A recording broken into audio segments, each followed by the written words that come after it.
Committee will come to order. Welcome. Thank you for joining today's hearing entitled Past Breakthroughs and Future Innovations in Crop Production. After brief opening remarks, members will receive testimony from our witnesses today, and then the hearing will be open to questions. So once again, good morning, everyone, and welcome to today's hearing.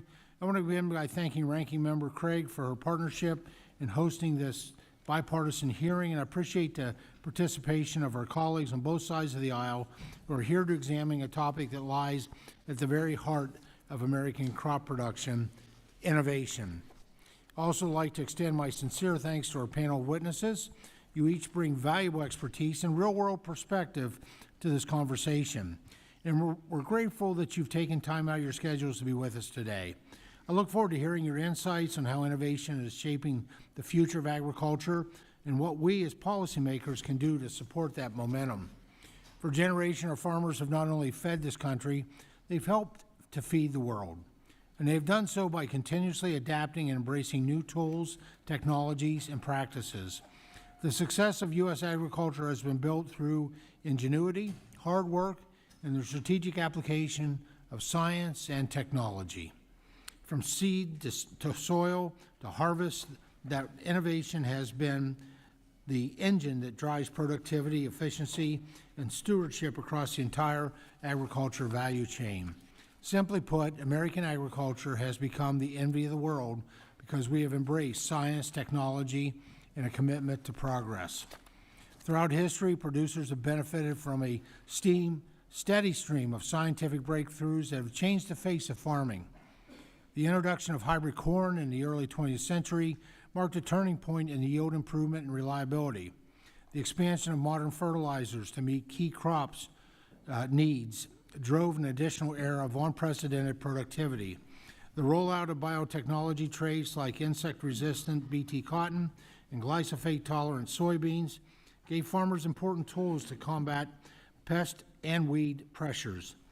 These traits, alongside proven crop protection tools, not only protect crops from devastating losses, but also help producers more effectively steward their land by enabling soil conservation practices like no-till.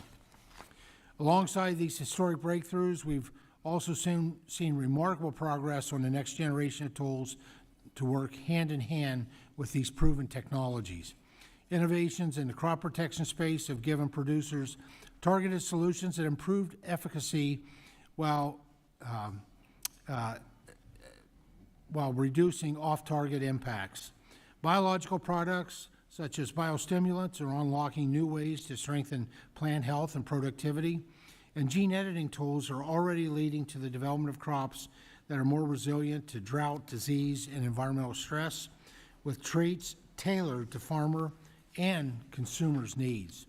Today, thanks to decades of investment in agriculture innovation and the tireless efforts of our producers, the United States is home to the most abundant, affordable, and safest food supply in the world.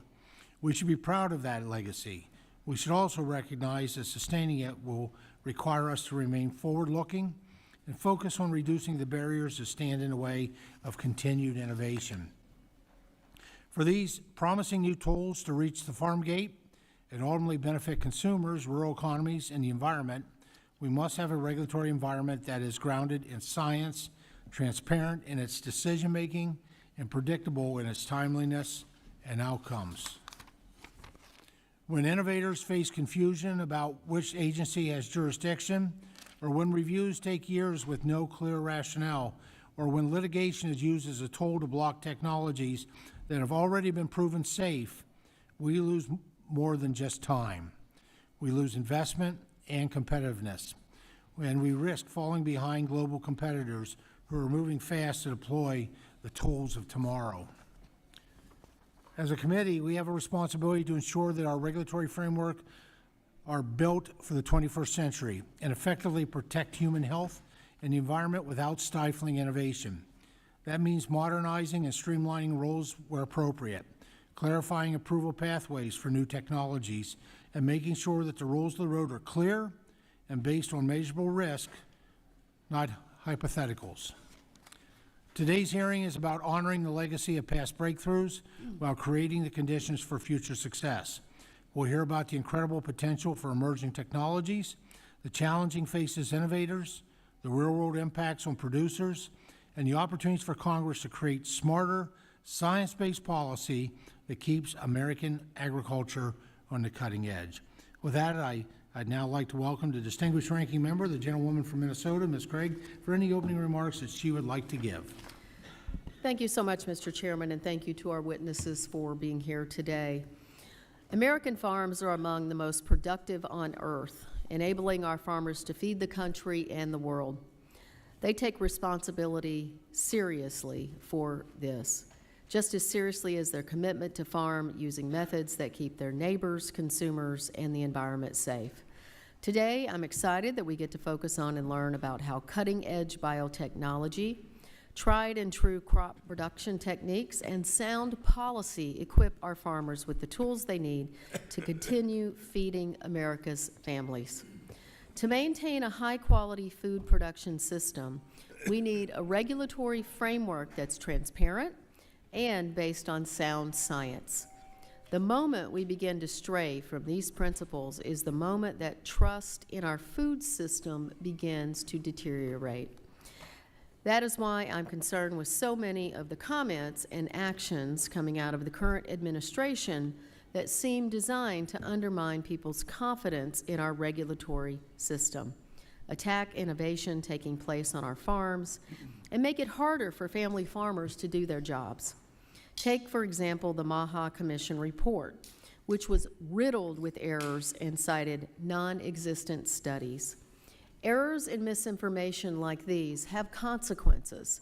It undermines Americans' trust in the food we eat and attacks farmers for the work that they do. Secretary Kennedy's disregard for science and perversion of facts and data are dangerous, erodes confidence in our public health and regulatory systems, and dissuades talented scientists from joining the civil service. The Environmental Protection Agency has also begun to move backward with the haphazard firing of technical staff and scientists responsible for properly assessing new chemicals and technologies and their impact on our people, food, and the environment. This work requires talented toxicologists, chemists, and other scientists who collaborate with industry and advocacy groups to protect the environment while ensuring farmers have access to the tools they need. This uncertainty isn't just bad for the agency and American citizens that rely on the government to protect their health and the environment, it's bad for business. Innovative products that could have come to market will be stalled in the pipeline as review times get even worse. American scientists and farmers have unlocked the building blocks of many plants, discovering how to make crops more resilient to drought, increase production yields, and reduce resource consumption. Defunding fundamental science research and firing the civil servants and scientists who work with private companies and farmers to bring technological advancements and new crop tools to market will put us further behind as countries like Brazil, India, and China increase the size and scope of their research programs. We all want science-based regulatory decisions and policy, which is why I urge my colleagues to oppose any further defunding and termination of our research programs and scientists, and rather look for opportunities to invest in these efforts and people, which we all agree are critical to the future of farm country. We have before us an impressive panel of witnesses, all of whom have extensive experience in how to effectively use crop protection tools and use groundbreaking technology to bring new and innovative products to market. As we start to move toward reauthorization of the Pesticide Registration Improvement Act, testimony like yours can help to inform us of what improvements and changes might be made. So thank you so much for being here again to our witnesses, and Mr. Chairman, I yield back. I thank the ranking member. The chair would request other members submit their opening statements for the record so the witnesses may begin their testimony and to ensure that there's ample time for questions. I'll now yield to the gentleman from California, Mr. Costa, to introduce our first witness. Thank you very much, Mr. Chairman, ranking members, members of the committee. This hearing today, past breakthroughs and future innovations in crop production, is critical to the future of American agriculture. And as many of you have heard me say regularly, food is a national security issue. And so therefore having this panel of witnesses here before us this morning is appropriate and fitting. The first witness that will testify is a person who is a longtime friend, constituent, and a person I've worked with in agriculture for many, many years, and actually a neighbor farmer. Speaking of Mr. Don Cameron from my home county in Fresno, California. The county of Fresno, of course, is where Don farms. He's vice president and general manager of Terra Nova Ranch, a 6,000-acre farm near in the area where I farm, and also operator of Prado Farms. He holds a degree in California State University at Fresno, my alma mater, go Dogs. His ranch produces, amazingly, members of this committee, that I've been to numerous times, 25 different crops, including conventional and organic and biotech field crops such as tomatoes, peppers, onions, corn, various seed crops, as well as perennial crops like walnuts, wine grapes, almonds, and pistachios, and olives. Don does it just about everything, and some of you, the chairman and past ag secretaries, have been to his farm in which he's held forums and meetings to better facilitate cooperation. Food on America's dinner table is a national security issue. Don has led the development in efforts to demonstrate that. He won the 2017 Governor's Environmental Leadership Award and the Agriculturist of the Year by the Fresno Chamber of Commerce. He is innovative in technology and water recharge, and he also serves on several agricultural boards. He's been the chair of the California State Board of Food and Agriculture since 2018. He's a full package, and we look forward to hearing his testimony on these important issues, because change is constant and change is hard, and Don Cameron represents a good model on how you adapt and address the change. We'll look forward to hearing his testimony. Thank you. Thank the gentleman. Our next witness is Mr. Terry Abbott, Chairman of the Council of Producers and Distributors of Agrotechnology. Our third witness today is Dr. Carl Wyant, the Director of Agronomy at Nutrien. Our fourth and final witness is Mr. Brian Witherby, the Chief Executive Officer at Agrogene Incorporated. Thank you all for joining us today, and we will now proceed to your testimony. You each have 5 minutes. The timer in front of you will count down to 0, at which point your time has expired. Mr. Cameron, please begin when you're ready. Thank you, Chairman Thompson, good to see you again. In about 1.5 years since you visited our farm.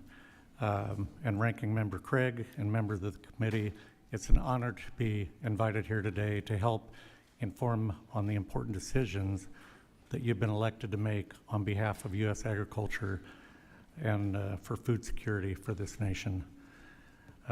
You heard my name is Don Cameron, a Vice President, General Manager at Terra Nova Ranch in Helm, which is in the San Joaquin Valley of California.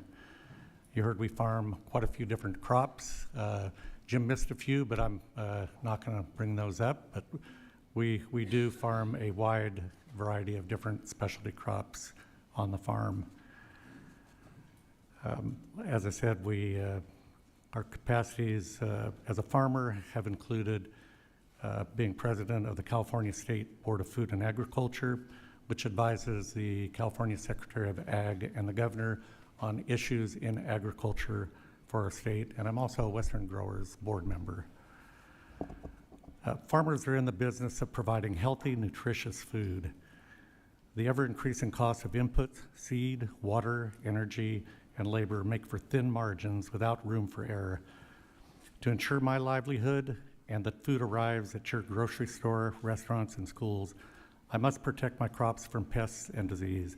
I can assure you, with all the costs of doing business and its associated regulatory burdens, farmers don't have slush funds to waste money on crop inputs that are not absolutely necessary.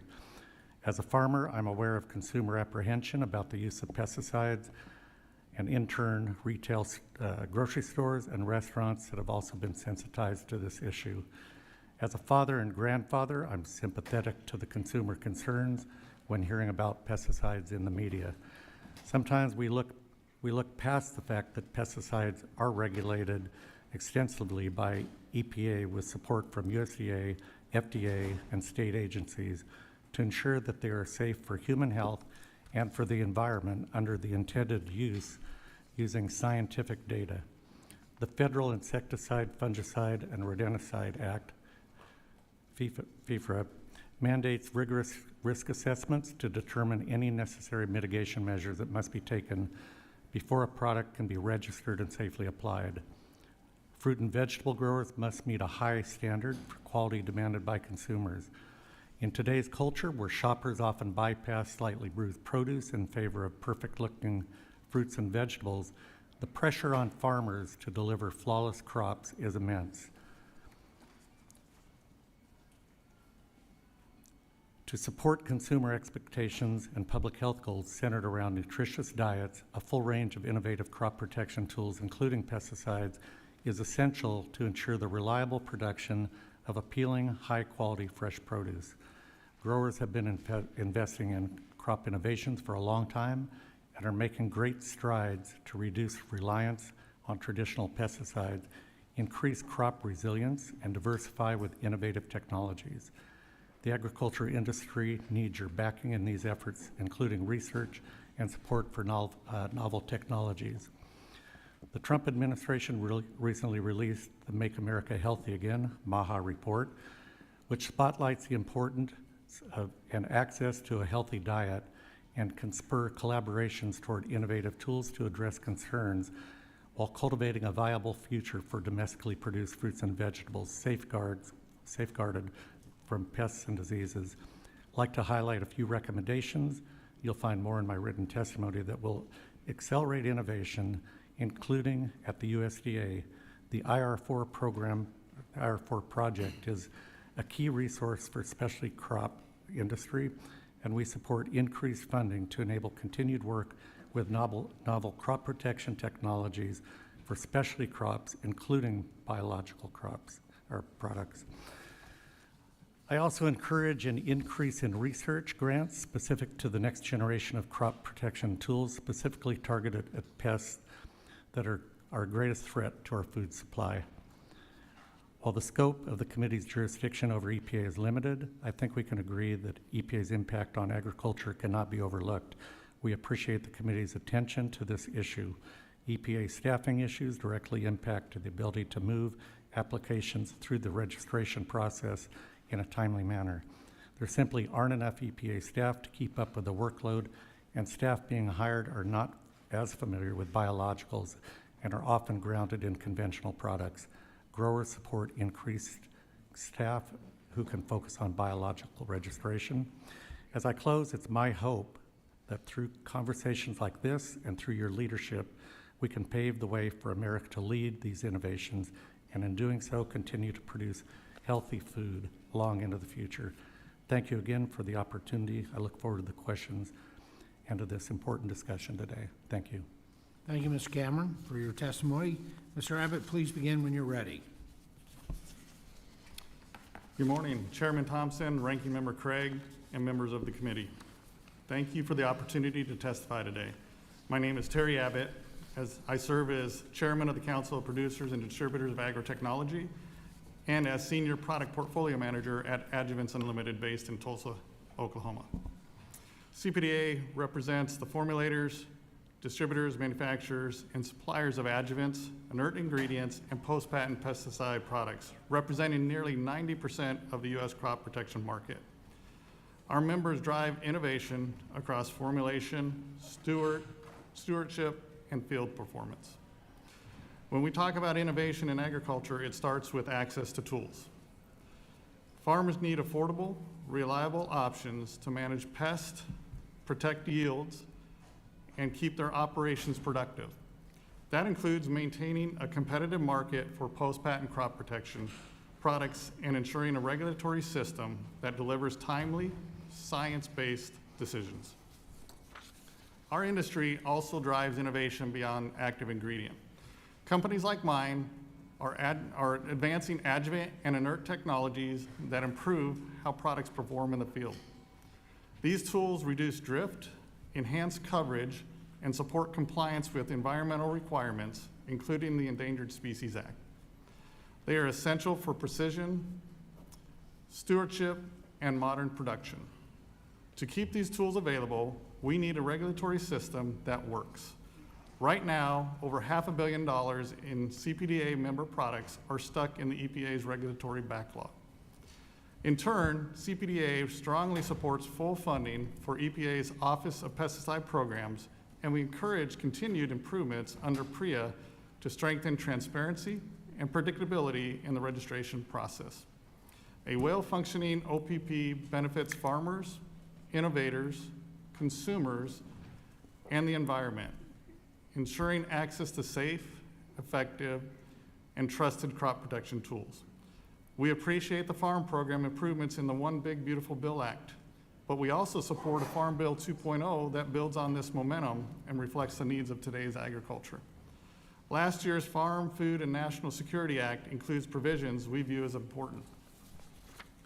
We support language directing NRCS to update conservation practice standards so that programs recognize current technologies.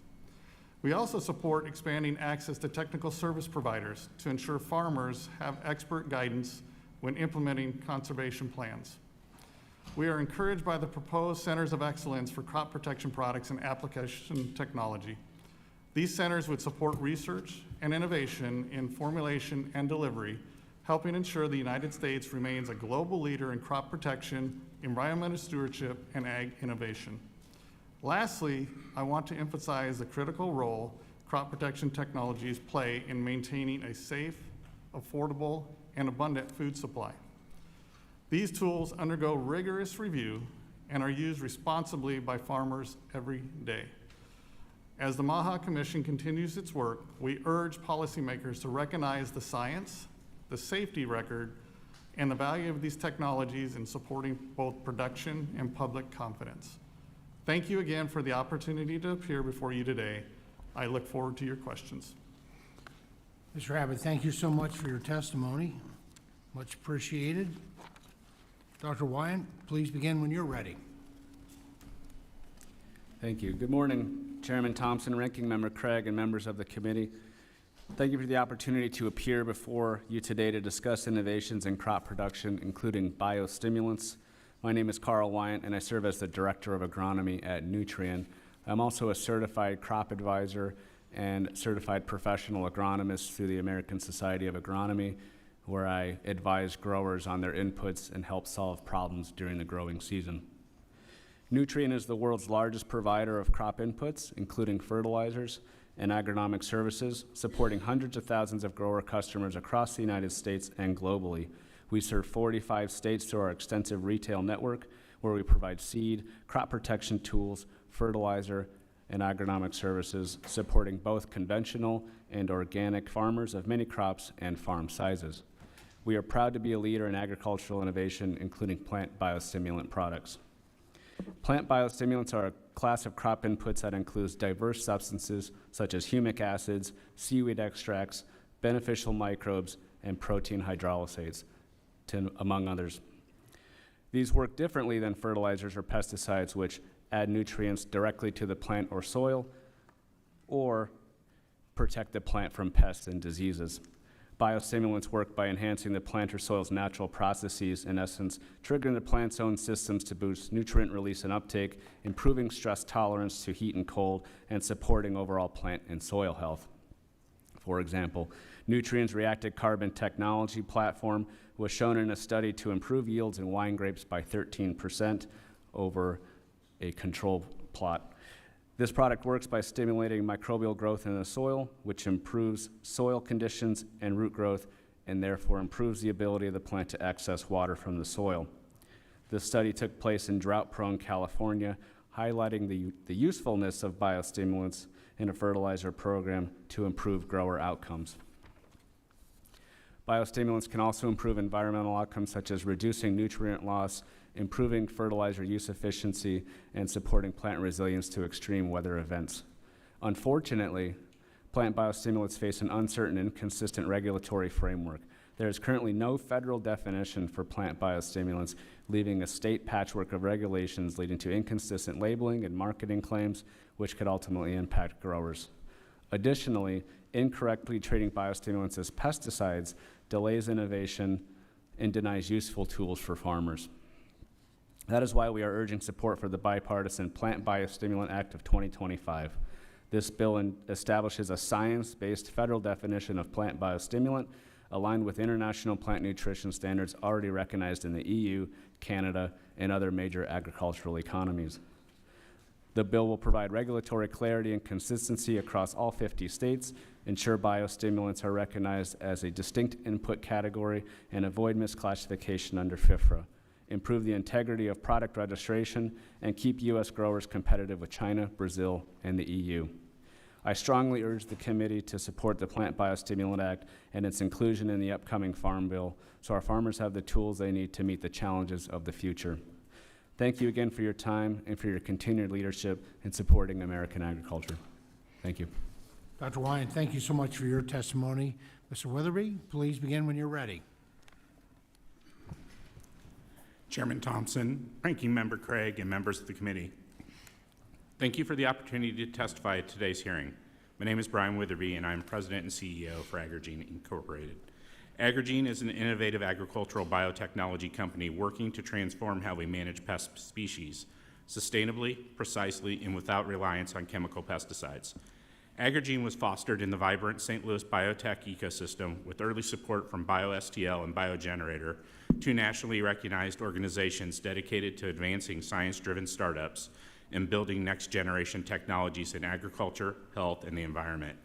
Agrigene is advancing a groundbreaking approach to insect pest control, precision-guided sterile insect technique, or PGSIT, to meet the urgent challenges facing growers today. Modern agriculture is under increasing stress. Invasive pests, climate-related migration, resistant to pesticides, and environmental concerns are driving the need for safer, more targeted pest control tools. At the same time, the outdated U.S. regulatory system, based on legislation and guidance written decades ago, struggle to accommodate modern biological innovations. Our regulators are often constrained by these outdated frameworks, lacking the authority and tools to flexibly evaluate 21st century technologies, even when they offer far safer and more sustainable alternatives to legacy chemical or genetic products. Agrigene's PGSIT technology presents a modern evolution of sterile insect technique, a method used for decades to suppress pest populations like Mediterranean fruit fly and the New World screwworm.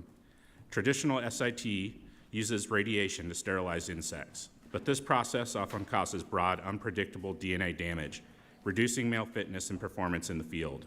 PGSIT, by contrast, uses modern gene editing tools like CRISPR to precisely and reliably edit the genes responsible for fertility and female viability, producing sterile males and only sterile males. These males are healthy, competitive, and self-limiting. When released into the environment, they mate with wild females, leading to population suppression without harming non-target species or leaving behind any residues. PGSIT is species-specific, scalable, and aligned with modern agricultural and ecological priorities. Agrigene's leading application is targeted towards spotted-winged Drosophila, one of the most economically damaging invasive pests in soft fruit crops across North America and Europe.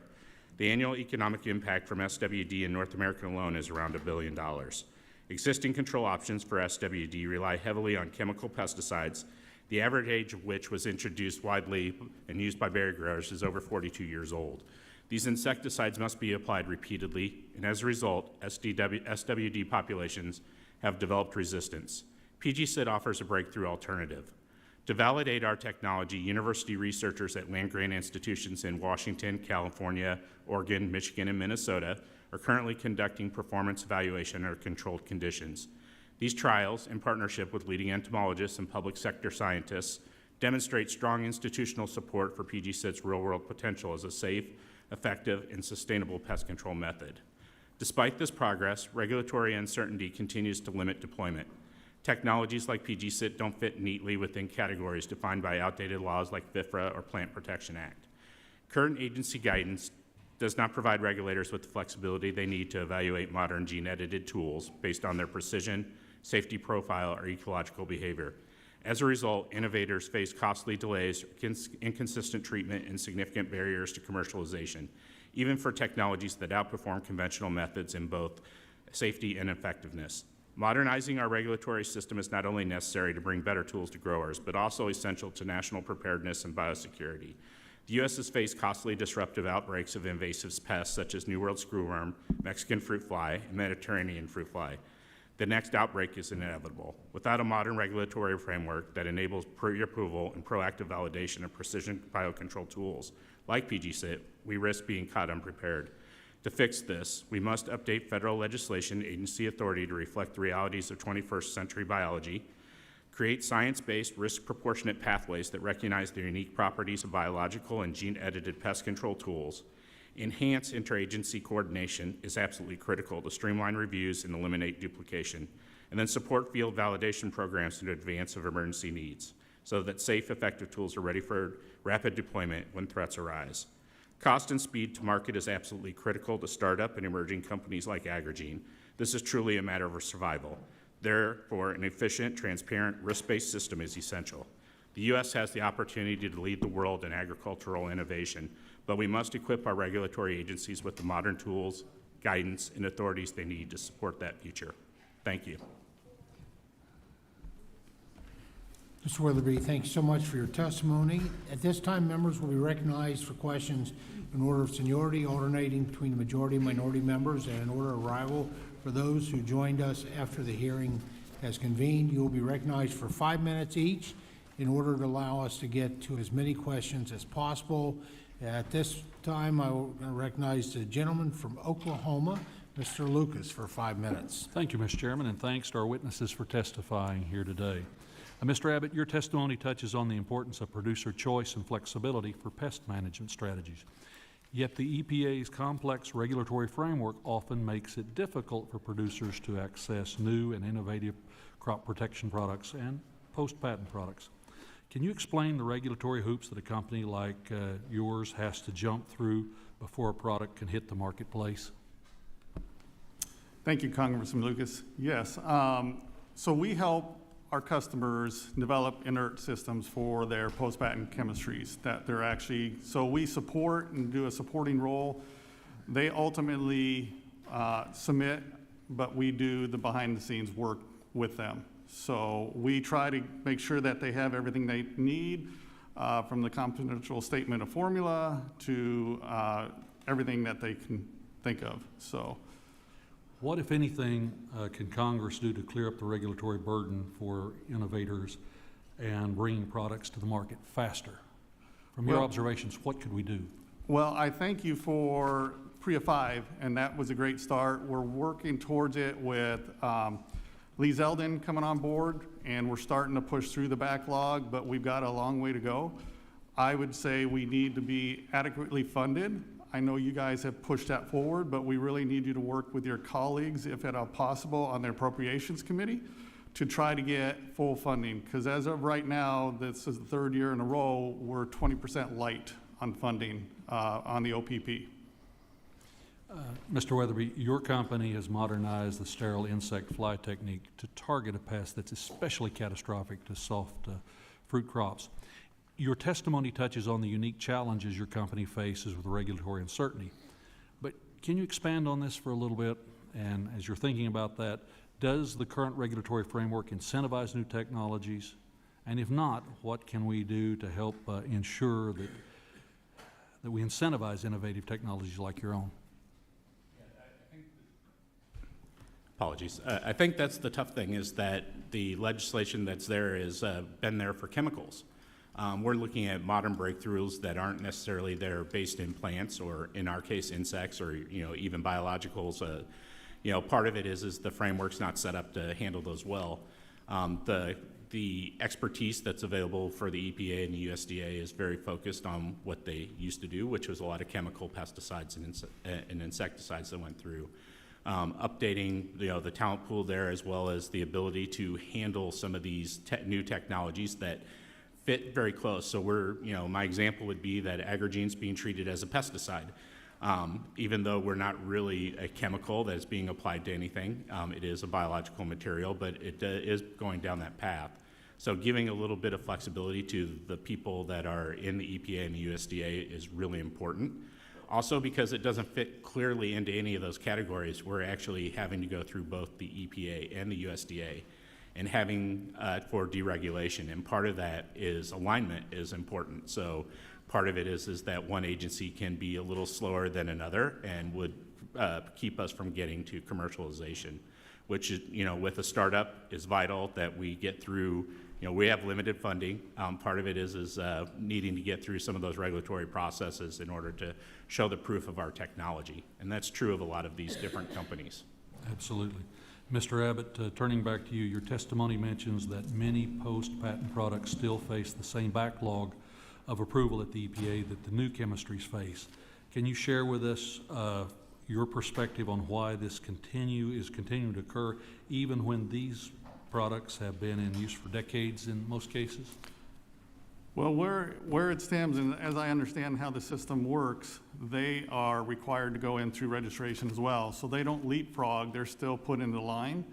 And so if there's a backlog already, it's going to continue, right? That's where we're at. So until we get adequate staffing on the OPP, I think you're going to continue to see that be an issue, even though it's maybe 40 years of chemistry. Anytime you make a change, it goes into the EPA for re-registration and reevaluation. Thank you. And thank you for the courtesy, Mr. Chairman. Yield back. Gentleman yields back. Now recognize the gentlelady from Minnesota, our distinguished ranking member, for 5 minutes.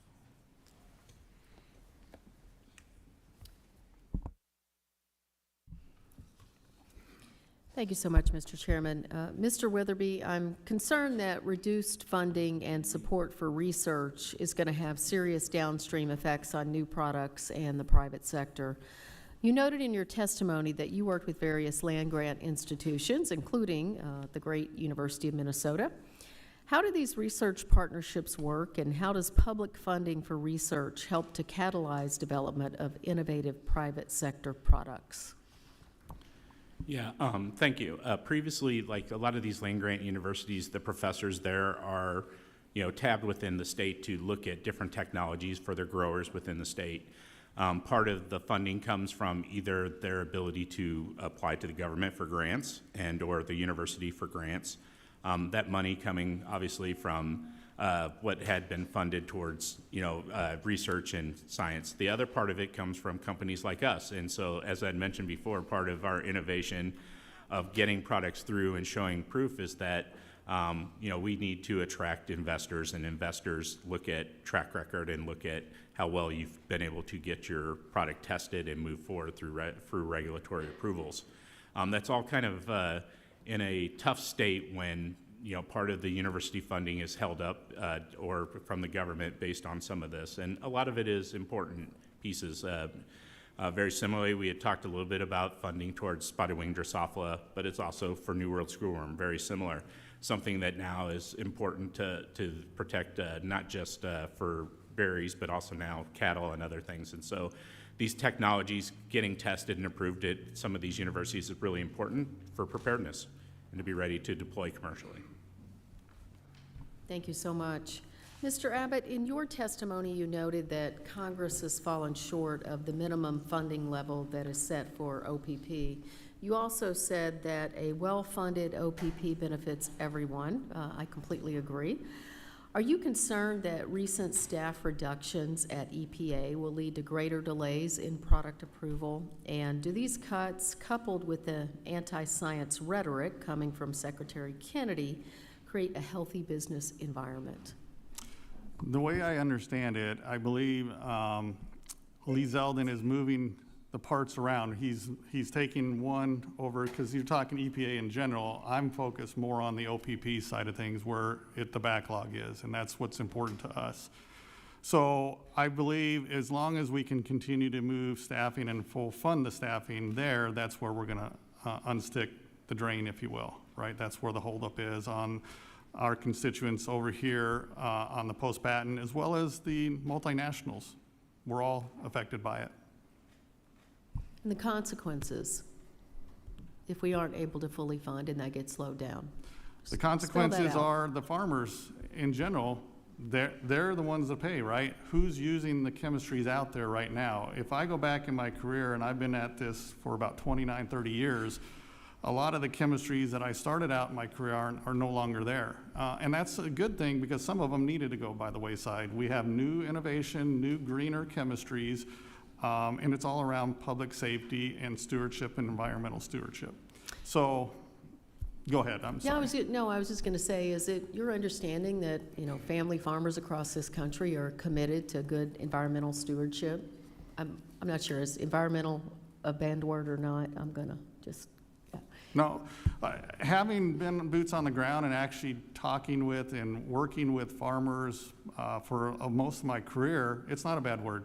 They understand it, and they were here. They understand if they don't take care of their land, they won't have it.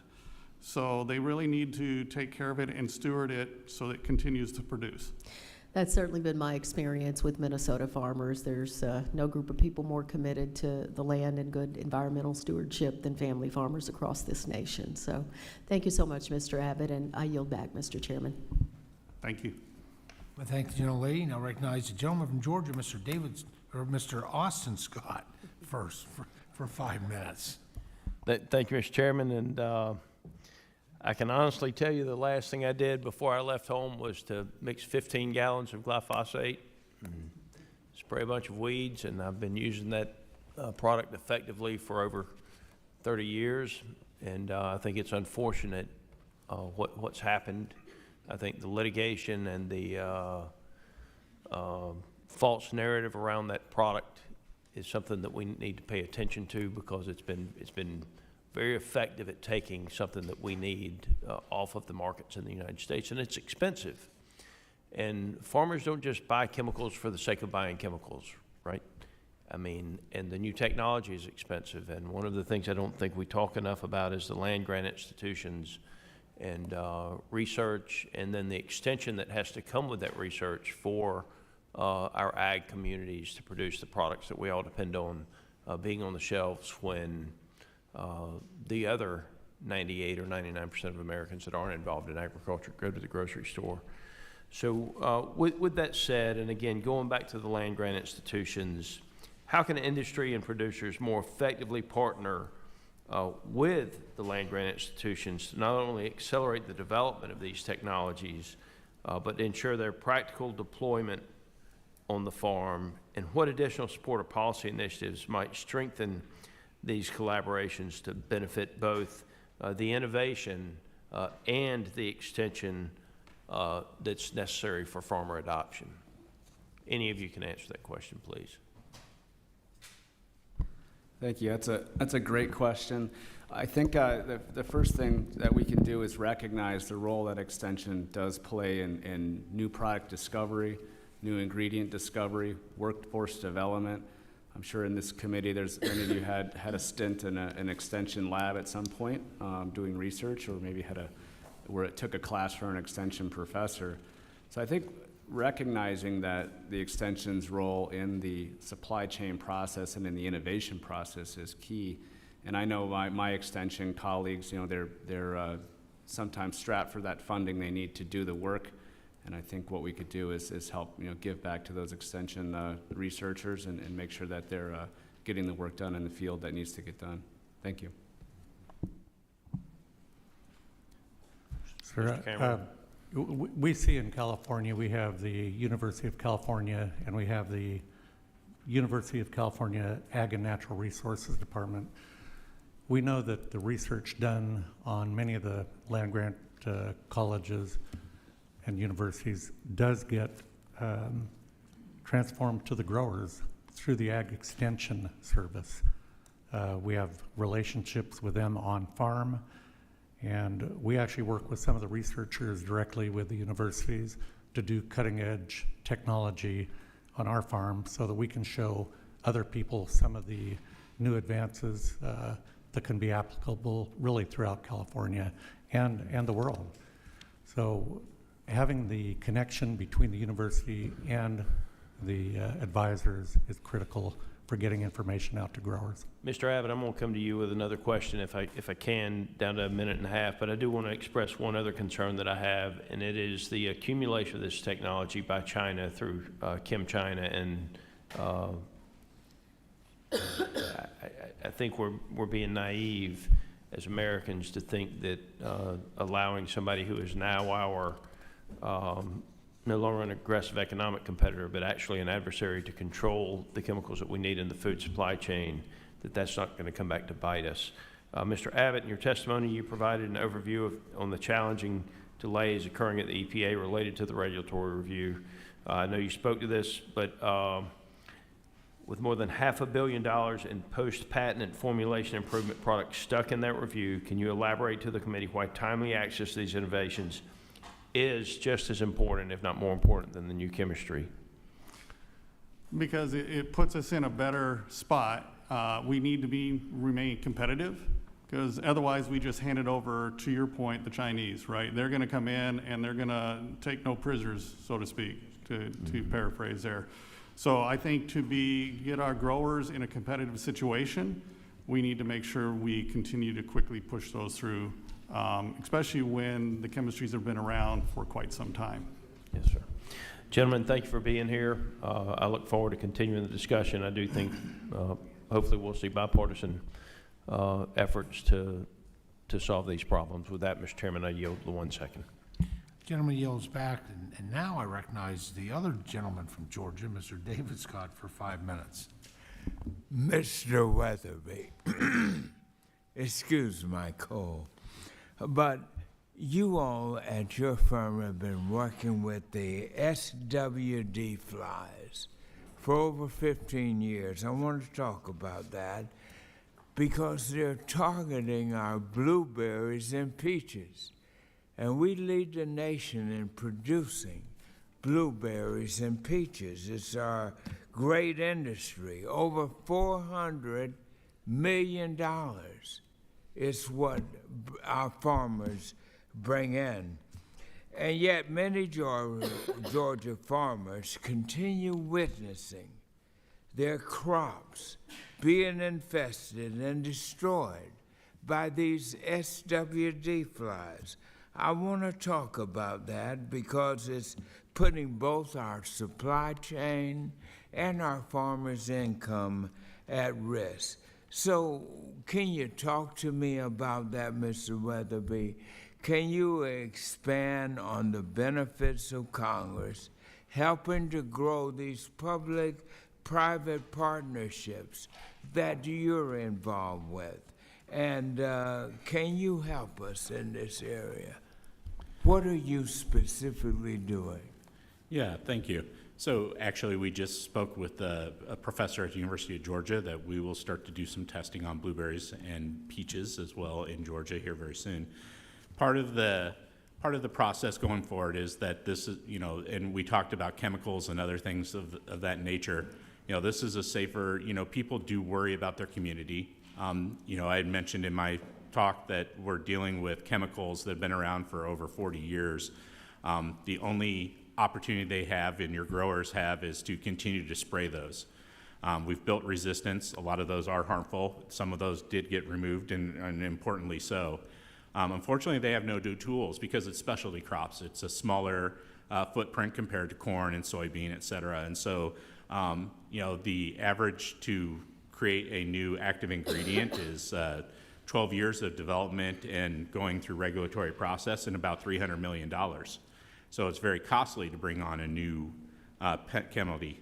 So technology like ours, which utilizes some of these new modern tools, can allow to make these cheaper. So the government has put in a lot of effort into making sterile insects through different processes, particularly to protect our borders from other invasive species. This is a modern version of it that is actually a lot cheaper to do. We're able to produce more sterile flies than what traditional sterile insect tech can do, and then can be deployed. Well, tell me what we can do here in Congress. What existing laws or agency authorities should we in Congress review to better assist our companies like yours that are continuing to develop these new and innovative technologies. What can we do to help you here in Congress? Yeah, I think part of that is related to the rules that the regulators are having to go through. Almost all of those were built for chemicals, not for these modern tools. So there's not a lot of flexibility there. As I'd mentioned before, this biological innovation, which is using CRISPR, which has been shown to be very safe and effective and very precise at gene editing, unfortunately is being treated like a chemical because there is no other legislation that the regulators can regulate to. So we are having to go through things that do not make sense in terms of, how long does this fly stay or active ingredient stay? What's the effect on human health when it's not really being applied, or what's the irritant level, et cetera? These are all things that are part of the current rules and regulations that they have to regulate to. Yeah, well, tell me, why blueberries? Why peaches? These are the only two that they seem to be targeting. Is there something about blueberries? Yes, they're very Peaches? sweet, and part of it is they're soft-skinned, and so the way these insects affect the fruit is that they lay their eggs by punching holes in soft fruit, laying their eggs in there, and then once their eggs lay, as they develop, the worms eat the fruit, and that's what causes them to be infested. We're trying to block that cycle without spraying chemicals. So it's because Georgia's Sweet? peaches that are just so sweet. That's exactly right. All right. Thank you. I thank the gentleman from the land of sweet fruit. And now recognize the gentleman from North Carolina, Mr. Rouser, for 5 minutes. Thank you, Mr. Chairman. And as I was sitting here listening to the testimony and some of the questions from my colleagues, it occurred to me when I was looking for a job, soon to be out of school at NC State University. I was a chemistry, ag business management, and economics, ag econ major. That was a different stage in my life when I was far more intelligent than I am now. And I had a lot of different job offers from ag chemical companies. I say a lot, certainly, as it relates to the number that are in business now. What happened there? Why was there so much? And I think this would just be good for the record. Why has there been so much consolidation? Is it the regulatory environment? Has all this been for the betterment of American agriculture, to its detriment, or a mixed bag? I just throw that out for anybody who might want to answer or take a stab at it. I wish I had an answer, because when I started, there was 13 multinationals, and we're down to 4, roughly, and one of which I used to work for, and now is Corteva. I used to work when it was DuPont Crop Protection. So, and why the consolidation? I don't have a good answer. I'm sure it's somewhere around the regulatory. I'm sure it's around their boards looking at financials and making hard decisions on whether or not to continue. So I know that doesn't answer your question, but. Anybody else have a thought? Yeah, I would tie it to what I had said before. In order for these companies and even for smaller ones to come up with a new active ingredient outside of what we know now, it's 12 years of development and regulatory approvals going through that process. So 12 years is a long time, and it's about $300 million. That's a lot of money to cover in terms of what you'd have to sell in revenue. It's just not worth it for a lot of them, and so a lot of them consolidate because there's a need to do that for their investors, for the people that have put money into the company. I think beyond that, looking at then some of the smaller companies like us that have new technologies and other things going through, same kind of thing. It's a tough process to get through the regulatory process.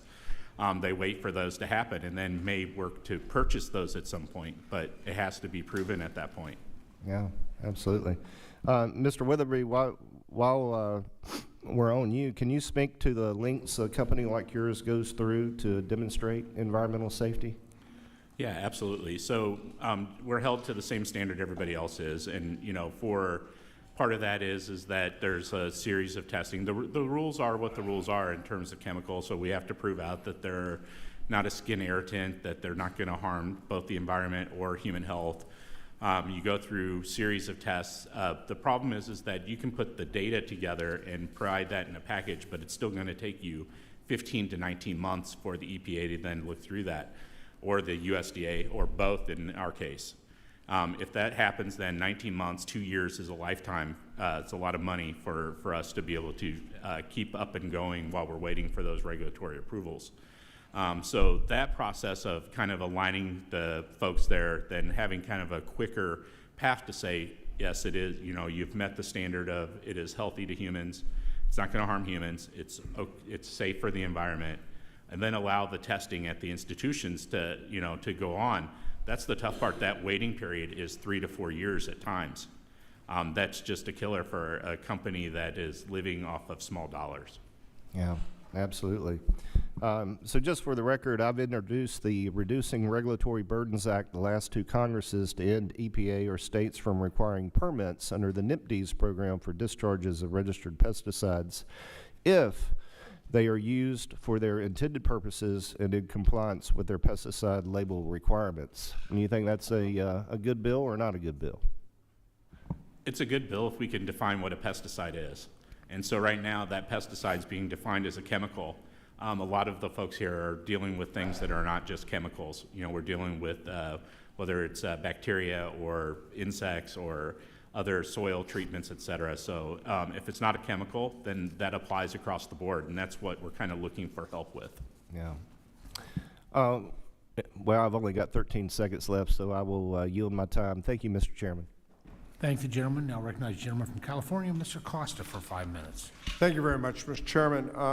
I want to dig a little deeper in terms of a part of a conversation that we've been having on public-private partnerships and investments in our land-grant universities and our state universities as a part of that public-private partnership for research in agriculture. As I said, change was constant. Mr. Cameron, you've been one of the innovative farmers and are a role model, and you've done a whole host of efforts as it relates to using various efforts to reduce the use of pesticides. And I would like you to comment in terms of the importance of that partnership with our research with not only the USDA, but the California State Department of Agriculture, our land-grant universities, Cal State University, our field stations that are at the cutting edge of developing these new efforts to have more drought-resistant crops, those that are less determinant on pest, more pest-resistant plants, and the critical importance. I've been critical of this administration this year in their reduction of funding for these kinds of programs, some that have been in efforts for several years. Could you care to comment? Thank you, Congressman. We know that there's been federal funding frozen on 5-year projects. One at UC Merced, they were 2.5 years into the project. Their funding stopped. They didn't know what they were going to be doing. This was critical to farming in California, was water related.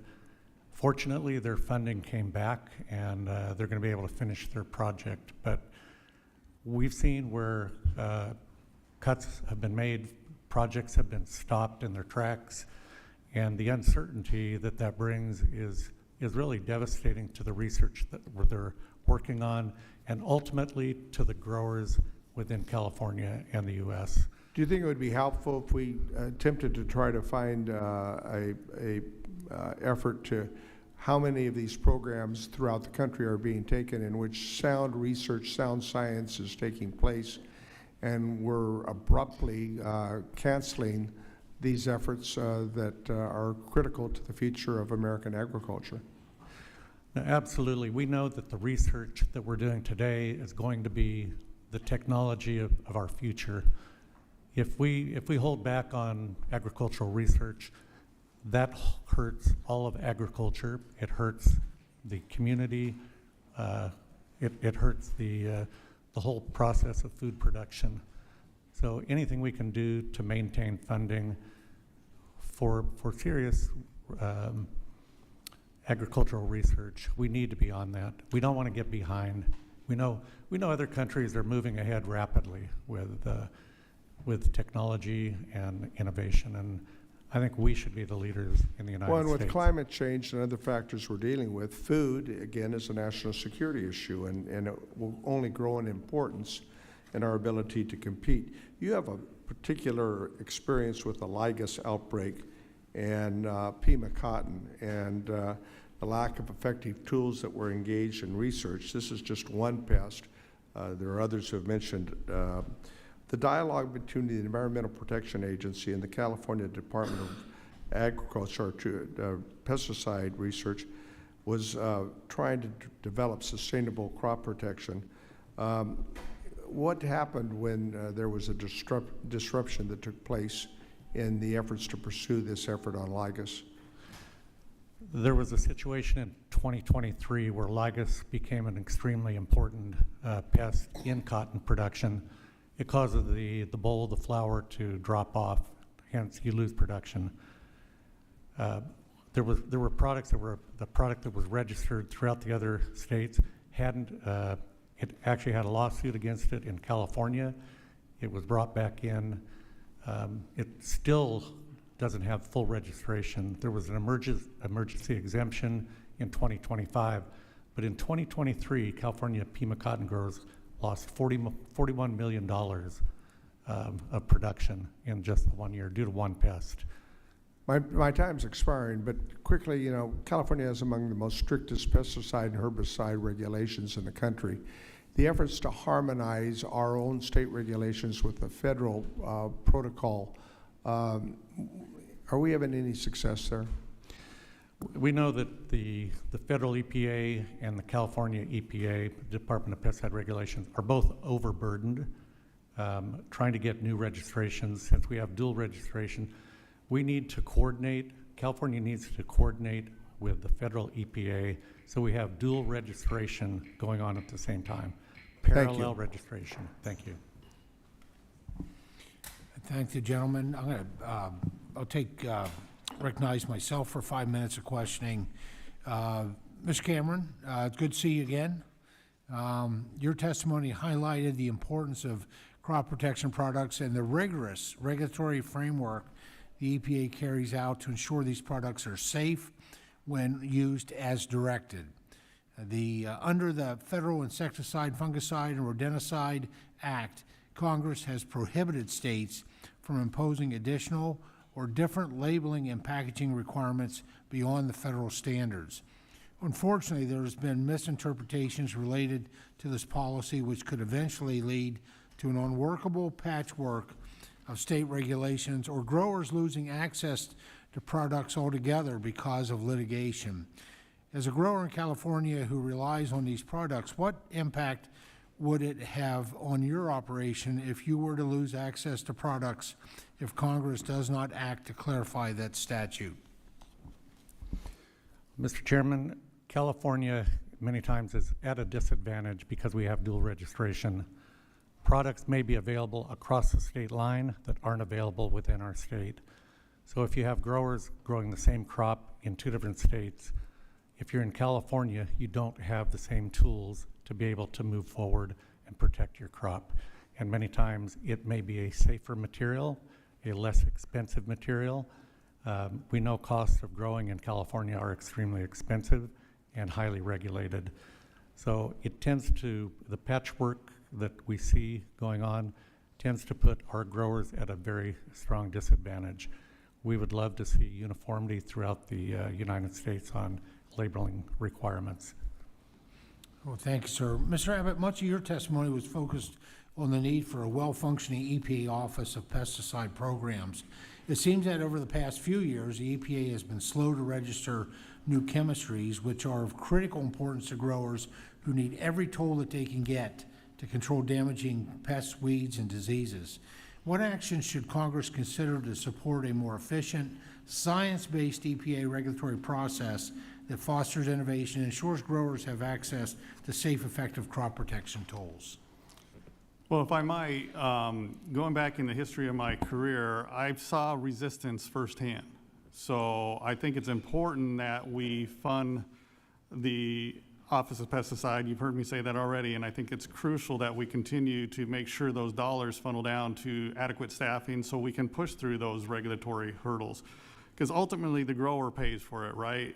You got the ag value chain. Yes, we're all involved in that, from the manufacturers all the way to distributors, but the growers are the ones that are suffering. And ultimately, that translates down to us as the consumer. If they can't grow the food, we can't buy the food. Well, thank you, Mr. Abbott. One of the key drivers of innovation in agriculture, particularly as we look at the inputs that producers rely on, is having a regulatory system that is predictable, science-based, and timely. To any of the panelists, can you discuss how having a well-functioning regulatory framework enables companies to invest in research and bring new products to the market more efficiently? And what are the potential consequences for farmers and broader ag industry if regulatory delays, inconsistent policy, or politicized decision-making begin to erode the certainty that innovators rely on to develop these tools? Any of our panelists care to respond to that? Yeah, Ms. so Weatherby. I think having it being predictable, meaning that we understand the timeframes, that really lets you allow for what money's going to be needed in order to get a new concept through the regulatory process and then out into commercialability. Part of that would be very predictive in terms of, you've provided all the science and all of the requirements to the different agencies that they can go through and check that, and that that that's going to happen in a timely 6-month period or something to that effect.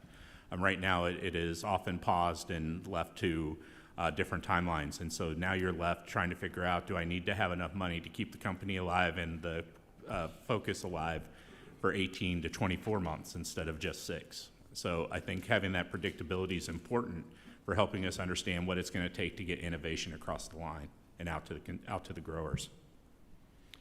In the little time I have left, anyone else will care to weigh in? Mr. Cameron?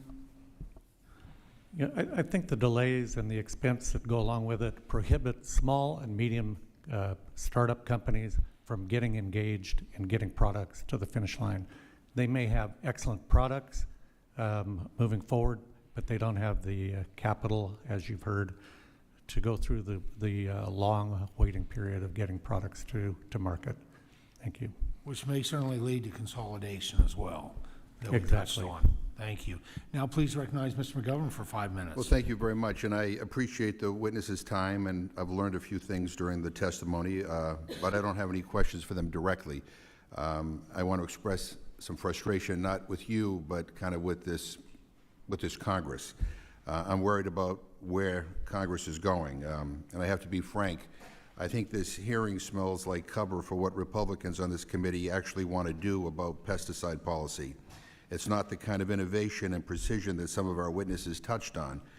They're pursuing toxic substance deregulation and liability shields for multi-billion-dollar corporations. Look what's happening right now in the Interior Appropriations Committee. And they don't want some of their voters who care about pesticide reform to know that's what they're after. So we're having a hearing to make it look like we're all on the same page. Look, we use over 1 billion pounds of pesticides in this country every year. And look, I understand why that's important. I visit my local farms regularly, and we talk about the challenges that farmers face while protecting their crops. And I'm not interested in telling farmers how to do their job, but I am interested in protecting those farmers, their families, and their employees from clear and present danger. They need to know that the inputs they use aren't going to make them sick, and it's our job to set up a system that takes that burden off their plate. Fully 1/3 of pesticides used in the U.S. are banned in other countries, in Europe, in Canada, and even China and others, because rigorous independent science has confirmed that they present an unacceptable risk to human health. And I've been working on reasonable pesticide reform for a long time. I think that's the direction that we ought to move in, but that's not where we're at. But I just want to say something else in terms of expressing my frustration. Mr. Chair, last Friday, my colleague from Massachusetts, Ayanna Presley, and I attended a listening session sponsored by an organization called Project Bread on SNAP. with local and state government officials, leaders of nonprofits, but most importantly with people with lived experiences. Food insecurity and hunger is on the rise in this country, and people are really worried about the impact that this big ugly bill that has just been signed into law is going to have on them. We ought to be doing a hearing on that right now, what the impacts of the big ugly bill are going to be in terms of hiking up food insecurity and hunger in this country. People are struggling, they are working harder than ever and having difficulty putting food on the table. SNAP recipients are increasingly relying more on food pantries, on food banks, on faith-based organizations to make sure that their families have enough to eat. They made it clear that the benefit that currently exists, which is about $2 per person per meal, is not enough. And they expressed horror about what is coming as a result of the legislation that this Congress passed. I mean, state officials are worried about how they're going to deal with the added burden, hundreds of millions of dollars in additional responsibility to make sure people in their states don't go hungry. They don't know how they're going to do it. And we talked to grandmothers and single parents and workers who think that Washington doesn't care. Look, this committee is responsible for the cuts that are in reconciliation with regard to SNAP. And I have to be honest with you, we can't have business as usual. We can't make believe like there's no big deal, that everything's just going to work out, because it is not. And I've been reading about talk about a new farm bill and about how we're going to throw a few sweeteners here and there to try to see whether we can pass a farm bill. I don't know how we can move on a farm bill unless we fix reconciliation. And I, speaking for myself, do not want to be complicit in covering up a Republican strategy that will dramatically increase food insecurity and hunger in America. I think it is important for this committee not just to move on. I think it's important for people to demand answers and to try to find solutions about what we're going to do when people lose their benefits. And again, working people who are on the benefit right now, you can't make ends meet. And single mothers and grandmothers, we heard the testimony. It's heartbreaking. If you've ever met a hungry child in this country, it breaks your heart. And I worry very much that as a result of what this Congress has done, what Republicans and Donald Trump have done, we are going to see a huge spike. It is unacceptable. We cannot have business as usual. We ought to be doing hearings on that. And we ought to be figuring out a way to fix reconciliation. It was rushed through. There's new policy that we had no hearings on. We need to do better, and I urge my colleagues, again, to prioritize the issue of hunger and food insecurity, which is getting worse. I yield back. Gentleman yields back. And I recognize the gentleman from California, Mr. LaMalfa, for 5 minutes. Thank you, Mr. Chairman. And, that's interesting that we now have to fix reconciliation, which the root problems were the taxes increases that were going to happen on middle and low-income families, especially, had that not happened, as well as a secure border and the costs of an unsecured border to our country, as well as getting at trying to tame a $2 trillion annual national deficit, all right? So when do we ever start doing that? When do we ever start rectifying that kind of overspending and what that does to our national debt and our ability to service that debt if interest rates were to ever go up dramatically? So when we talk about people having trouble making ends meet, and I can, as a farmer on the farming operation, witness firsthand, just was it 3 seasons ago, when the price of fuel doubled and the price of fertilizer tripled, the price of our pesticide materials increased dramatically. Where's that going to come from? Is it going to come from the farmer taking less profit, or the trucker who hauls that, or the fertilizers? None of those people, the miller, nobody's going to take less. That's all going to have to come finally at the end of it, at the bottom line, at the supermarket, where people buy the products we grow. Otherwise, if any of those people in that chain are in the red, the trucker, the fertilizer salesman, the farmer himself, then it's not going to be around very long. So what is the root problem in costs for families of buying food, of keeping food on the table? Inflation, energy, the the prices of everything in that chain. Energy, you know, to taking that, the tilling of the ground in the spring, the truck that brings the seed to the field, and the truck that hauls the grown product away. That's the big problem here, and it's not going to be fixed by government trying to throw more money at programs. So it needs to be looked at right here with the cost of doing business, driven by government, by regulation, by taking away materials. And with the pesticides themselves, you know, every generation is one that's working even better to be environmentally clean, environmentally sound, one that has a hold period, that the dissipation of it is completely gone by that. They're doing amazing things with every new generation of pesticides, yet it's made to sound like we're poisoning everybody if you're using any of these materials, which really it boils down to, they do have a purpose. Anything ending in the word "icide" is to kill a weed or an insect that you don't want in there, right? So it comes down to the proper handling and application by following the label that the EPA has approved. So let me drill down on the EPA. Mr. Abbott, delays occurring at the EPA in the regulatory review process. My notes say that we have at least $500 million in post-patent and formulation improvement products that are sitting there waiting in review. Can you talk a little about the timely work in these innovations is as important as the chemistry themselves?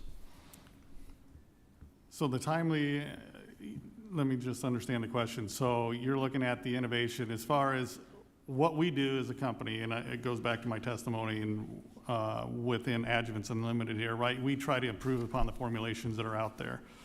Some of these are becoming more novel as well, even though we take some of the older chemistry and you improve on the formulation, and it's gonna actually do a better job killing the weeds, right? Because dead weeds don't breed resistance. It's half dead weeds that all of a sudden they can reproduce, and then you got a problem. So Yeah, dead men don't talk, dead weeds don't come back, right? That is correct. Okay. Mr. Cameron, as a fellow Californian, certainly you've experienced a lot of the laughs and fun that I have as a grower as well. We're in rice business. We may not have as tough as some of the row crops and such, but in your testimony, you'd mentioned that consumers demand blemish-free products, and that's kind of a sidebar thought for me. If the product has to be that perfect, what is that doing to the level of effort that farmers have to put in to make sure that product is perfect instead of maybe slightly blemish-free like you might get at a farmer's market or off your own tree, for example? Right, it puts additional stress and an additional financial weight on having a product that looks good in the market, no question. Consumers have preferences. I know when I go to the store, being a farmer, I can usually pick out probably the sweetest and the best looking fruit, but most consumers look for certain qualities of unblemished, high quality fruit. And to do that, it takes additional cost. A much higher level of effort to have that perfect fruit instead of pretty darn good fruit, right? Yeah, no, we grow many crops that are processed where the quality has to be good but not perfect. Yeah, okay, appreciate that. I yield back, Mr. Chairman.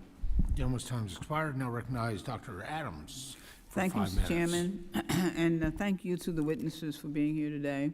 I would first like to make a statement about how deeply concerned I am with the Trump administration's handling of pesticides. In May, the United States Department of Agriculture published a final rule removing the requirement for applicators to report their use of restricted use pesticides, or URPs. This rule was issued without a public comment, without a period or notice, and it means that effective July 11, 2025, farmers and other private applicators are no longer legally obligated to record critical information, such as the pesticide used, application date, amount, location, and the crop treated. And this is troubling because the Environmental Protection Agency classifies certain pesticides as restricted use when they pose serious health and environmental risks if not handled with strict precautions. The EPA's list of RUPs spans 45 pages, and it includes substances linked to severe issues such as Parkinson's disease, birth defects, and other chronic conditions. In the USDA's final rule notice, agency officials dismissed these regulations as not a priority and states that to the extent that there is any uncertainty about the costs and benefits, it is the policy of the USDA to err on the side of deregulation. But the truth is, regulations protecting human health and the environment should be strengthened, not eliminated. Growing and harvesting food should be a safe and healthy experience for everyone involved, from farm to plate. Farmers and farm workers must be able to trust that the tools that they use do not threaten their health, their communities, or the ecosystems that sustain their livelihoods.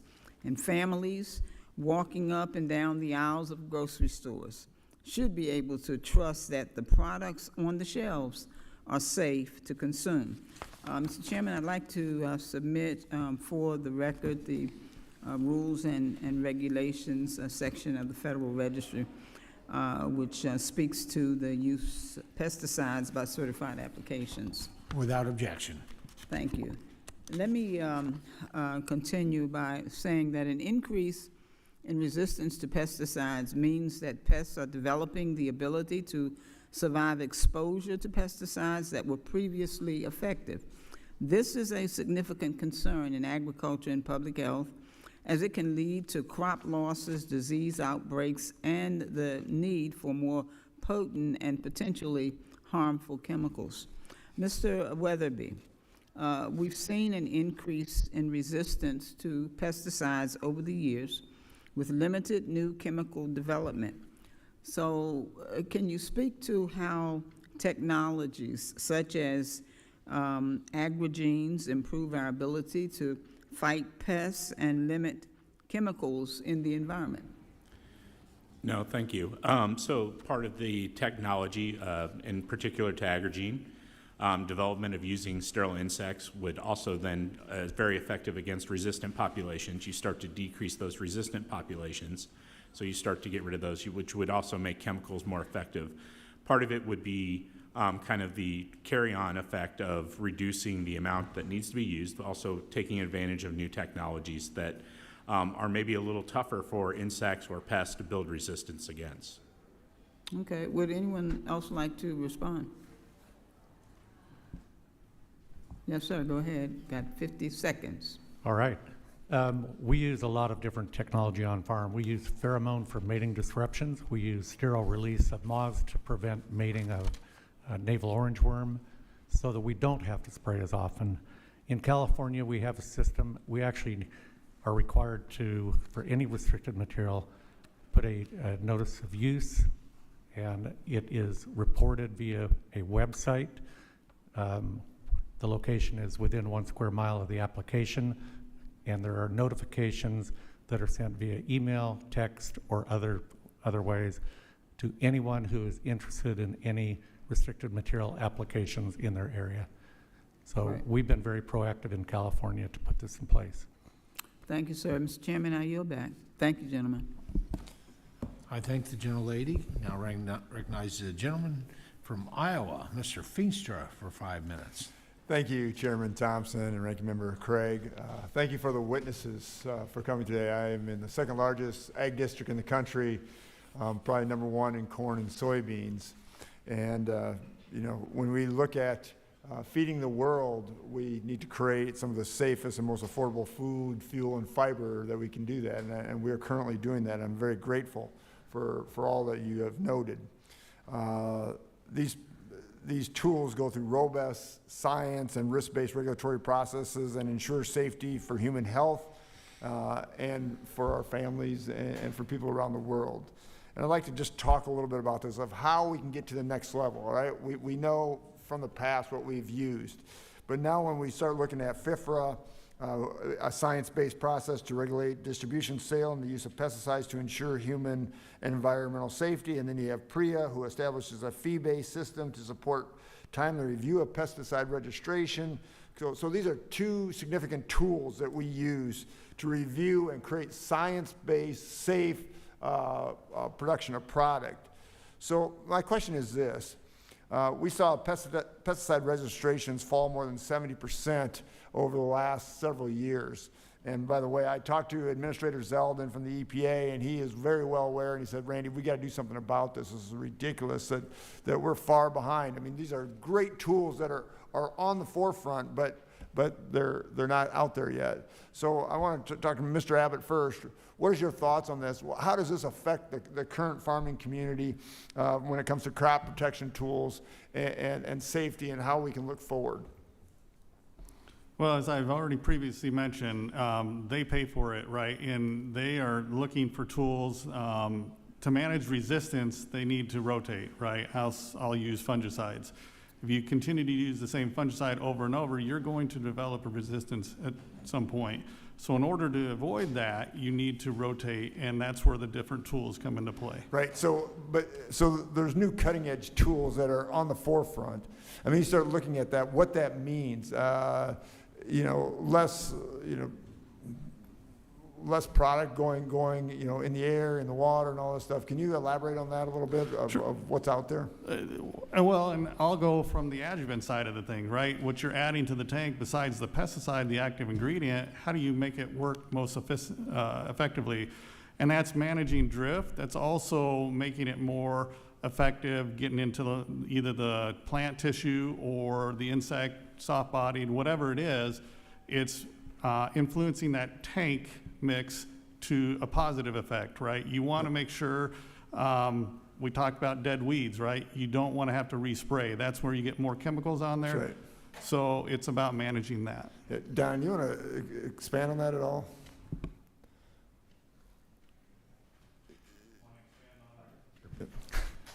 Sorry. Our toolbox is limited. We've had fewer products to use that are effective. And as we said, it creates resistance issues. We need to rotate chemistry. I feel that we have great products in the wings, ready to go, and we don't have access to them. I agree. It's frustrating. We need to get them out. Yep. Now I want to talk about maximum residue levels. So this has always been a top issue when we start thinking about health and safety and the global supply chains. When we start looking at international trade, they always talk about maximum residual levels and where it's at and where it needs to be. Mr. Abbott, could you talk about the robust processes that go into setting the maximum residual levels at the EPA? How does this work, and why this is so important when it comes to our export markets? I can just speak from experience. I am not an expert in that field by any stretch of the imagination, but in my career, I have had to deal with the MRLs, right? And different countries have different levels, and different active ingredients have different levels. And they are rigorously followed, and it goes all the way down from the producer to the co-packer, and it follows all the way through the supply chain. Yeah, it does. I mean, it's very well thought through of where it goes, and I mean, it's all identified. Yes, Don? Yeah, we have certain products we grow that if they're going to be exported to, let's say, Japan, we have restrictions on products that we can put on the crop. That's right. Which kind of limits us, but we see that in several of the different commodities we grow. The MRLs hold back the use of certain products that we need. Yep, I hear you. Thank you, and I yield back. Gentleman yields back. Now recognize the gentlelady from the Buckeye State, Ms. Brown, for 5 minutes. Thank you, Mr. Chairman. For generations, farmers have fed and fueled this country, all while navigating uncertainty from extreme weather and labor shortages to market volatility. It is our job here in Congress to ensure farmers have the full range of tools they need to meet these challenges head-on. One of the most important tools in their toolbox has been pest control products. When used safely, legally, and effectively, they protect our crops, preserve yields, and secure our nation's food security. And that is why we have a strong and science-driven regulatory system, a system built on rigorous standards, not rhetoric, a system founded in fact, not fear, and a system informed by stakeholder input, not political agendas. Unfortunately, that brings me to the Make America Healthy Again movement, the MAHA report, released earlier this year by the Department of Agriculture and the Department of Health and Human Services. By USDA's own admission, farmers and other key stakeholders did not have input when it came to this report. The report contains broken citations, misleading claims, and appears to cherry-pick data while ignoring the long-standing science-based framework that governs crop protection tools. Mr. Abbott, you noted in your testimony that the MAHA Commission's report, and I quote, undermines trust in the regulatory process by citing unverifiable sources, omitting key stakeholder voices, including farmers, food producers, and scientists, and making sweeping claims not grounded in the science or structure of the current system. I agree. If we are going to trust the science, we need to know that we are operating from the same set of facts. Moving forward, what would you like to see from the Commission to restore credibility and demonstrate that it is engaging in an honest scientific process? I'm assuming it's me you're talking to. Yes. Okay. I would like to see that, once again, we're founded in science-based. We all up here on this panel and people we work for believe in the system, right, when it works. We want to make sure that we're adequately funding, and I keep hammering that because we're not adequately funding to get the science that we need and the products out the door for the tools for the farmers. So I really would say that we need to make sure that we're founded in science, and we continue to do that. And I agree wholeheartedly with you. We don't want to make this a political issue. Thank you. The MAHA report also calls for more research into health impacts of pesticides and other crop protection tools. But at the same time, the President has proposed a budget that poses significant cuts to agriculture and public health research programs that are essential to answering those very questions. How can we take the report's call for more science seriously if this administration seeks to defund the very institutions needed to produce it? So, Mr. Witherby, how important are federal research dollars to ensuring that our regulatory process remains grounded in sound, up-to-date science?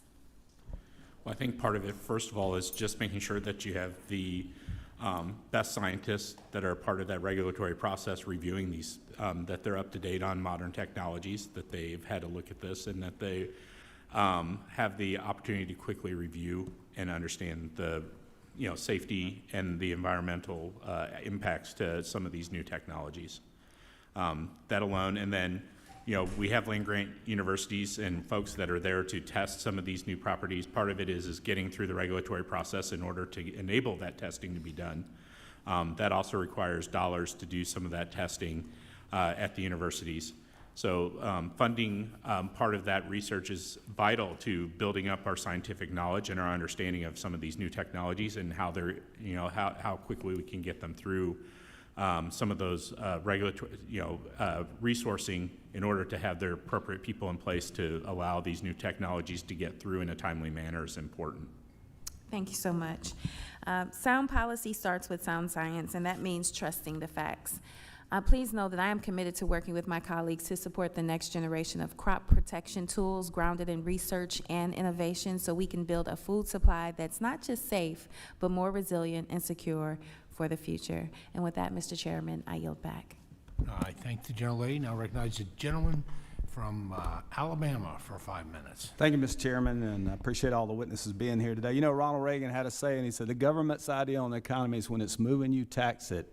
If it keeps moving, you regulate it, and when it fails, you subsidize it. And very often we see regulations being a huge problem and an inefficiency in government. So with that, Mr. Abbott, you testified that more than $500 million worth of your members' products and are currently delayed in EPA's regulatory review process.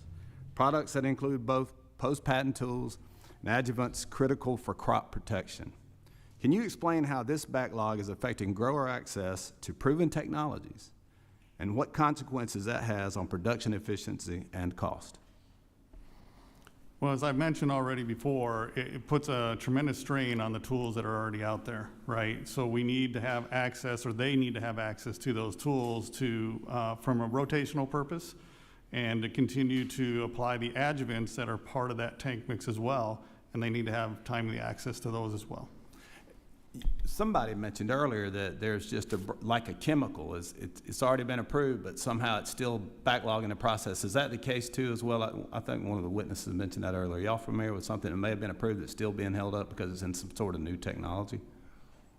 Anything like that? Maybe I misunderstood when I heard that, but yeah, the regulatory environment is certainly crippling, and we get that in business. I grew up on a row crop farm. Mr. Weatherby, the technology has changed dramatically. I can remember standing in a peanut field. Mr. Cameron, you may have seen one of these, an old span sprayer, where the product was in the tank and you literally just sprayed it out across the field. And so I think we were spraying Bravo for leaf spot at the time, and I remember my dad and uncle complaining about how expensive that stuff was. I can't imagine what they were always griping about costs in farming, and we always are, right? But with inflation and the restrictions now that government tends to put on production is certainly harassing. But Mr. Weatherby, I'm going to move to you for a second. You mentioned that without updates to our regulatory system, the U.S. risks falling behind in sustainable pest control innovation.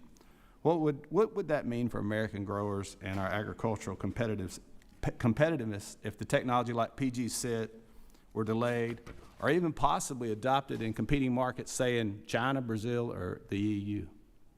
I think that's the tough part, is that we already do see some of those technologies going to South America and others because the regulatory environment moves a little quicker and able to get those out in the fields, and so you're allowed to do some testing there. So we're already behind in some aspects. The other part of it is that those innovations are stopping from getting to the growers, and the growers, most of what we work on here is trying to make the cost of doing. We know that our product has to be cheaper. That's important to the growers. We also know it has to be safer. So we're all working on safer, cheaper innovations that can go out there to the grower. Unfortunately, they're just not getting there because we can't get through that regulatory process. The regulatory process in the U.S., how does it stack up compared to some of the other countries on timelines?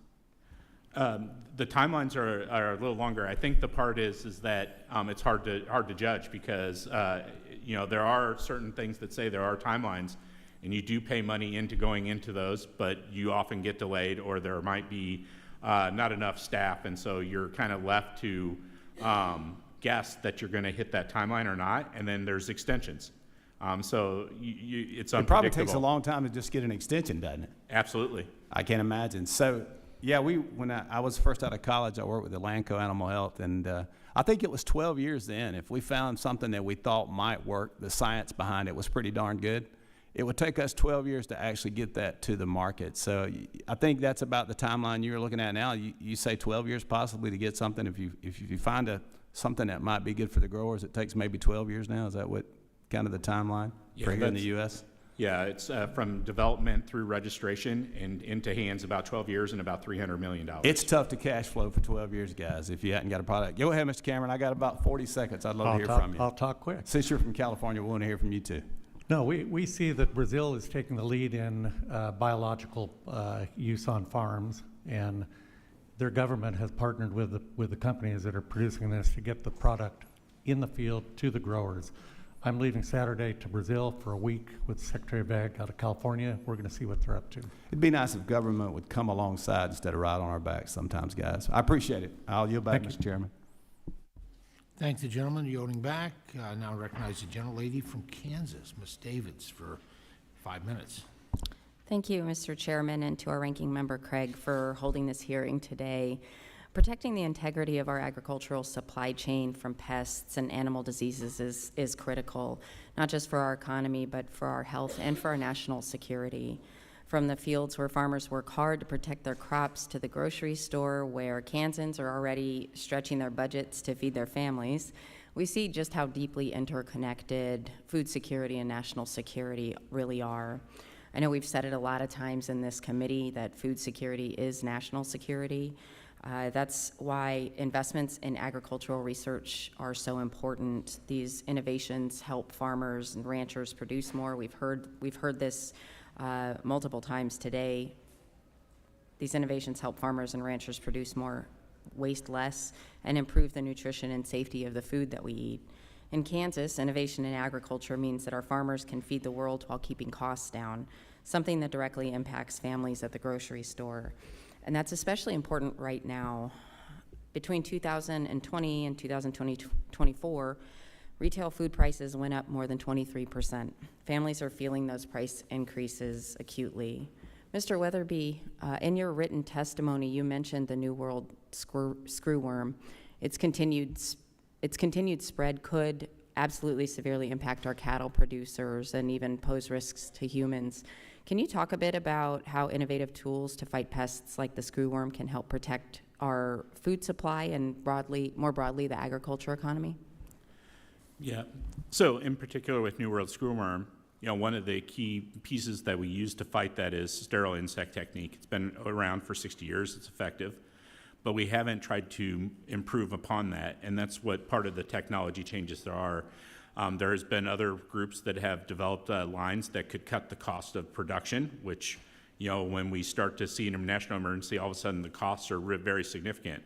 Part of that is adoption of some of these newer technologies are not just because they're effective, but they're also maybe cheaper and a better manufacturing process to get to that.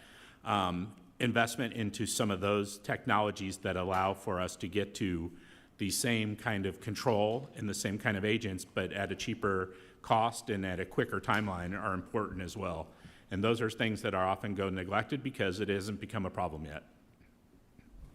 Just really quick, are those competitors or the people who are coming up with this at a more efficient cost, are those international companies or? No, that's here in the U.S. too, and in most cases we're stuck in the regulatory process or approval process. Okay. Things like invasive species are tough because it's tough to get permission to work on invasive species in the U.S. as well.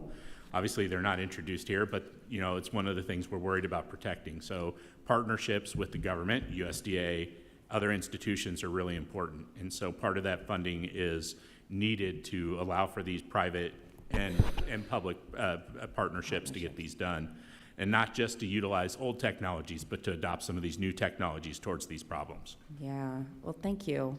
I'm going to switch gears. In addition to livestock, Kansas is a top wheat producer. We grow about 1/5 of all the U.S. wheat in our state, and Kansas farmers deal with tough growing conditions. And winter wheat, especially when used in sustainable rotations, can offer serious soil health benefits. It does help prevent erosion, conserve water, it moderates soil temperatures, and suppresses weeds. Encouraging cover cropping and conservation practices can strengthen the long-term health of our soil. Mr. Abbott, I was hoping to hear from you. I know your testimony outlines some ways to help farmers adopt these types of practices. Can you share a bit about how you think the federal government can help support farmers in making those transitions to those other practices?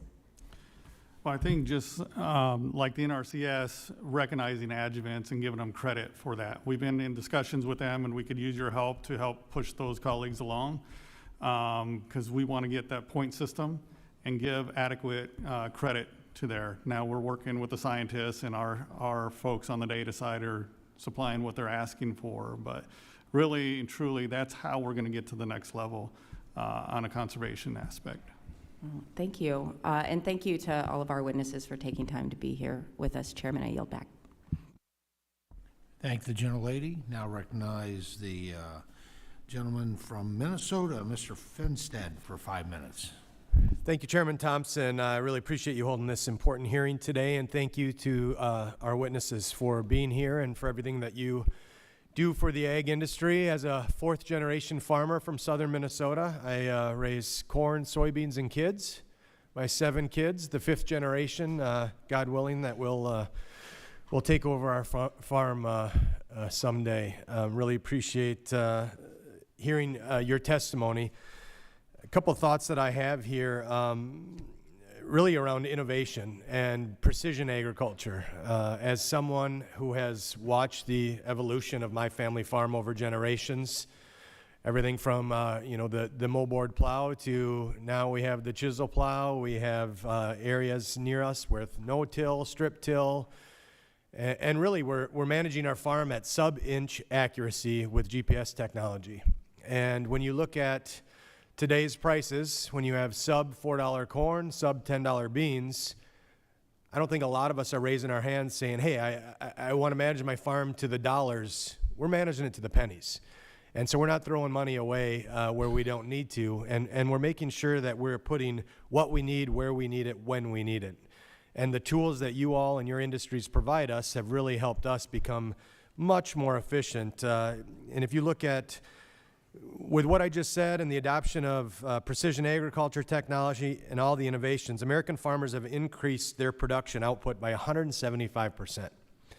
And we've done that while we're using fewer inputs, including land, water, fertilizer, and other chemistries. And so because of the constant work as farmers, who are the best environmentalists in the world, bar none, because we are managing our land to the sub-inch accuracy, we are in it for generations, not for a one-shot, make all the money, go home. But I want to see my kids farm that land, so I can't abuse that soil. And so with that, just a couple of questions in regards to the industry and how we can continue to evolve and continue to, again, acknowledge the fact that we are managing to the pennies right now, not to the dollars. So for any of you that would like to take this question, throughout the last several years, each of your respective industries have made incredible strides in adopting practices that are better for production and the environment, from safe handling to drift reduction agents. Taking these crop protection tools off the shelves increase costs, and it forces our producers to farm with essentially one hand tied behind our back. And so can you speak to the steps that your industries have taken to implement self-regulation and the motives behind those decisions?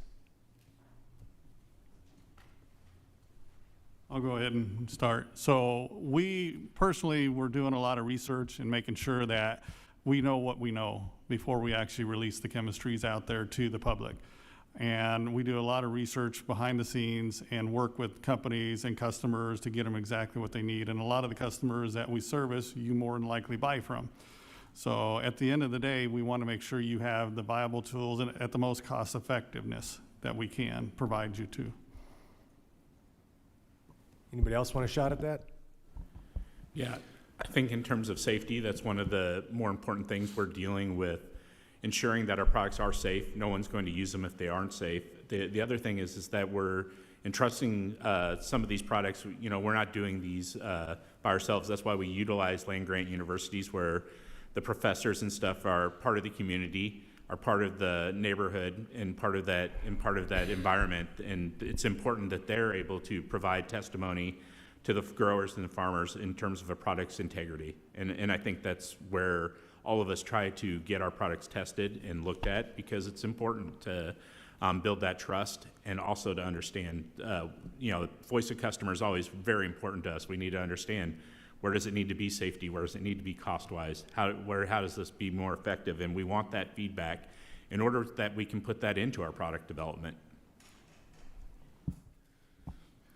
In California, the growers last year supported an increase in the mill tax, or the tax paid on pesticides, with the express idea that we will get faster turnaround through our Department of Pesticide Regulation to get new products out quicker and get rid of the backlog. We've been promised that will happen, and I know it's already, they've got new people in place. So we're optimistic, and we support our industry by doing that. I appreciate you being here today. I would just close with saying we need more tools, not less. We need to make sure we're not tying one hand behind our back to farm, and really appreciate you being here today. With that, I yield back.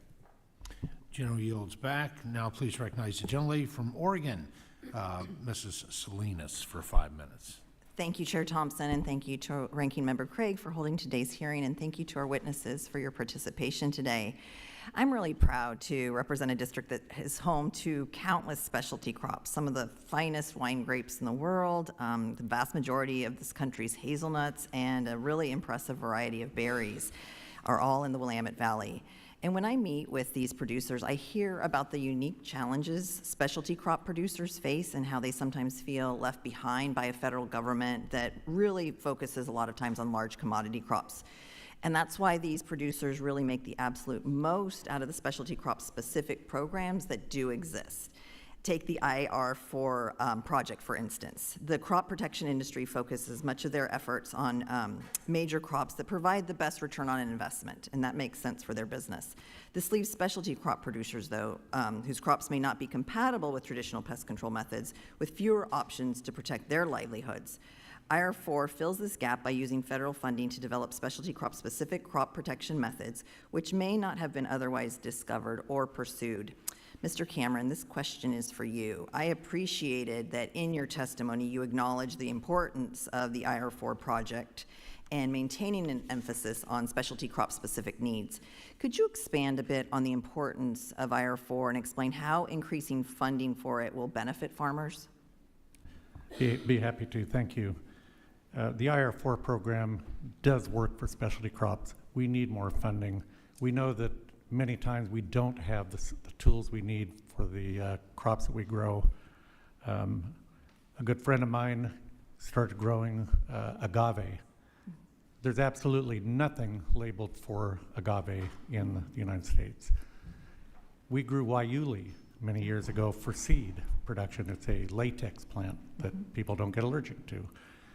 Absolutely nothing. So we know that as California produces half of the fresh fruits and vegetables in the United States, that we need carve-outs, we need support for our specialty crops. It's a very difficult scenario, as you say, because many of the crop protection chemicals are developed for the large commodity crops throughout the U.S. And we do get left behind. We'd love to see specialty crop block grant money coming to California so that can be used to further products that will be used within the state. So the IR4 program we feel is excellent. The FAR program is also very good to get additional testing for crops, and that's through the Farm Bill. But we definitely get left behind many times in agriculture when we do have a heavy lift and produce abundant crops throughout the state for the nation. Thank you. And can you expand a bit on the importance of reestablishing IR4 and EPA's collaboration on their biopesticide demonstration grant program? Right, the biopesticide demonstration grant program was an older program. It had been left behind. We feel that that would be critical for getting products out in the field, giving growers confidence to be able to use these types of products and experience. Currently, growers are reluctant. Our margins are so thin that it's difficult to take the risk on trying new products. If we lose a crop, we could be out of business. That's right. So. That's right. Thank you. All right, and this is for all of our witnesses. I'm sure you're likely aware last Friday, the Trump administration took the dramatic step of closing EPA's Office of Research and Development. This is the latest instance of a seemingly unending string of actions by this administration that undermines scientific research and America's role as the global innovator. They fired scientists at the Ag Research Service and National Institutes of Science and Technology. They've cut climate research across multiple agencies, and they've even attacked the National Institutes of Health. It's clear that this administration does not see the value in investing in science and innovation right now. So I think it's incumbent on Congress to ensure the United States maintains these investments and our global competitiveness at the same time. So again, for panelists who would like to answer, I'd like to hear from you specific areas of investment that Congress should emphasize in the crop protection space. And where is Congress underinvesting?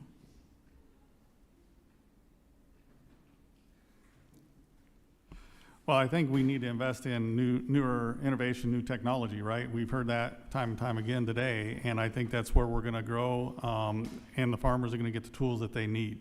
So we could use your support in that and continued support, and it's back to we need the Appropriations Committee to release those funds. Thank you. I'm out of time. I yield back. Thank you. Gentlelady yields back. Now recognize the gentleman from Indiana, Dr. Baird, for 5 minutes. Thank you, Mr. Chairman, Ranking Member, and all you witnesses. I know it takes time out of your day, but we appreciate you being here. So I'm going to start with you, Mr. Abbott, but I may have any of you that may want to ask questions. But in your testimony, you mentioned that the EPA is integrating the ESA consultation into the pesticide registration decisions. You know, that kind of bothers me when I think about some of the species that are listed on the ESA and the complications that causes in terms of moving forward. But you suggest that there may be a better way. So my question is, can you elaborate on that better way of doing that than what they're proposing? Well, I don't think we're going to change the mind. That train has left the station. But what we can do, and it wasn't until we had discussions with the EPA to even get adjuvants as a part of the mitigation. That was several conversations over several days, months, weeks, and we wanted to make sure that we got a seat at the table, if you will. I think to quote Chairman Thompson, if you're not don't have a seat at the table, you're on the menu, right? More than likely. So we wanted to make sure that we had a seat at the table and that we could actually give the viable tools that will help manage those buffers, because we're not going to change the minds of what species are on there. That's a whole different department, and they've done their research. They've got different segments. I've seen different maps of it. But what we can do is advocate for reduction of buffers through the use of adjuvants. Well, I certainly appreciate your perspective there. It's concerning to me that we don't ever take any of the species off of the endangered species list, and that kind of can impact whatever we're doing in agriculture with FIFRA and all of those issues. So I think we definitely need to keep an eye on what they're doing with the ESA and how putting that in with the EPA is concerning to me. So does anyone else have a comment about the ESA and the EPA program, the pilot program? Nothing. Well, if not, I have Dr. Wyatt. I want to have you comment about Representative Panetta and I introduced the Plant Biostimulant Act, and that's kind of important to hear that you support that idea, as well as really, I think it fosters innovation. But my question is, what do you think the view is of biostimulants? You know, they're different than insecticides, pesticides, and that sort of thing. So what do you think the view is, and what do you think we can do about the regulatory confusion in that arena? Thank you, Congressman. Yeah, I think with biostimulants, we need to recognize that it's a diverse set of substances, humic acid, seaweeds. There's a long list of what can be called a biostimulant. And we need to recognize the diversity of the modes of action, how they influence the soil, how they influence the plant. And I think with the Biostimulant Act, defining what a biostimulant is at the federal level would be a great start, because it could start to set up the environment where we're working with some known parameters. And I think that's where there's viewpoints in the industry of what is a biostimulant. Some of them are very well researched and have good claims and good performance, and some don't have those properties. So I think that the consumer, the grower, is the one that's been having to shoulder some of that burden of trying things in the field. And if we could tighten up that definition, that would be certainly helpful. I think recognizing biostimulants as not being pesticides or insecticides or herbicides, also a great start, because we need that innovative edge. We need that diverse set of substances that allows us to manage for other things. Abiotic stress, it's too hot, it's too cold, it's maybe the soil's a little bit salty or overly wet. These new management tools we have that are not necessarily maybe moving forward as fast as they should because of that uncertainty. Thank you. And these tend to be natural processes, and so they really interact with the living organisms that we have in that soil to stimulate growth or stimulate plants or whatever. So thank you very much. I'm sorry I'm out of time, because I'd like to ask the rest of you more questions. But thank you, and I yield back. Thank the gentleman. Now recognize the gentlelady from Hawaii, Congresswoman Takuda, for 5 minutes. Thank you, Mr. Chair. I want to build on the question that Representative Salinas started with in terms of the recent announcement of the elimination of the EPA's Office of Research and Development. Do you feel that the work that ORD has been doing since, I believe, 1979 in terms of protecting human and environmental health, research, technical assistance to tribes, states, local governments, data collections, dashboards, do you think all of these, the work that they did was in fact important? Just a simple yes or no from the members of the panel. I need a verbal. Do you think that EPA's ORD was important? Did they provide value? Definitely. It's not a hard question. Yes or no? Yes. Yes. I'll pass on that. I'm here for biostimulants. Okay, you'll pass on that. So right now we are looking at the complete elimination of the office, a reduction of staff that they're looking to do. We've already lost thousands of EPA staff since the beginning of this year. They're looking at a 23% reduction. You've talked about the need for more technical assistance. You've talked about the need for research. You've talked about the fact that there's a backlog in the regulatory process. Do you believe that eliminating now staff, professional staff, researchers, scientists, individuals who've dedicated their life's work towards this mission is in fact a good thing? Now, from what I understand, the Trump administration plans to create a new Office of Applied Science and Environmental Solutions. A few of the staff from ORD have been migrated over. Given this basically political reorganization, do you not think it in fact points to what Representative McGovern was talking about earlier, that all this is a shell game to try to deregulate, reduce oversight and transparency, eliminate data collection, research, all to speed this process up, but in fact reduce protections for human health by getting rid of the Office of Research and Development and all of the science and the work that has come with it over the last few decades? Could there not be a case made for that, given what we're seeing as just a political shell game and a reduction right now in elimination of research and protections, data collections, dashboards, technical assistance that have gone to states? I'm not versed enough to comment on that, so I'll pass. Anyone want to comment on this? Does anyone have any confidence that this new Office of Applied Science and Environmental Protection will in fact protect human environmental health while also seeking, as they say, to deregulate the process? Not enough information to really understand that. So do I have some agreement that the elimination overall of ORD is in fact a bad decision by this administration?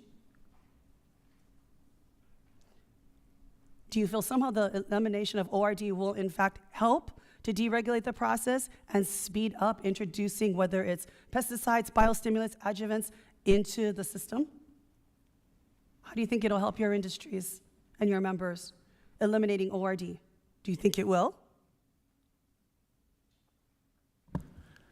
I don't know one way or the other, but I know what we were working with before wasn't getting through either. So elimination of roles that are tied to the science and providing answers is tough. And so, I'm looking at no matter what gets put in place, hopefully it's something that is skilled, looks at the science, can make decisions, and can move them forward so that we can get some of these new solutions to growers.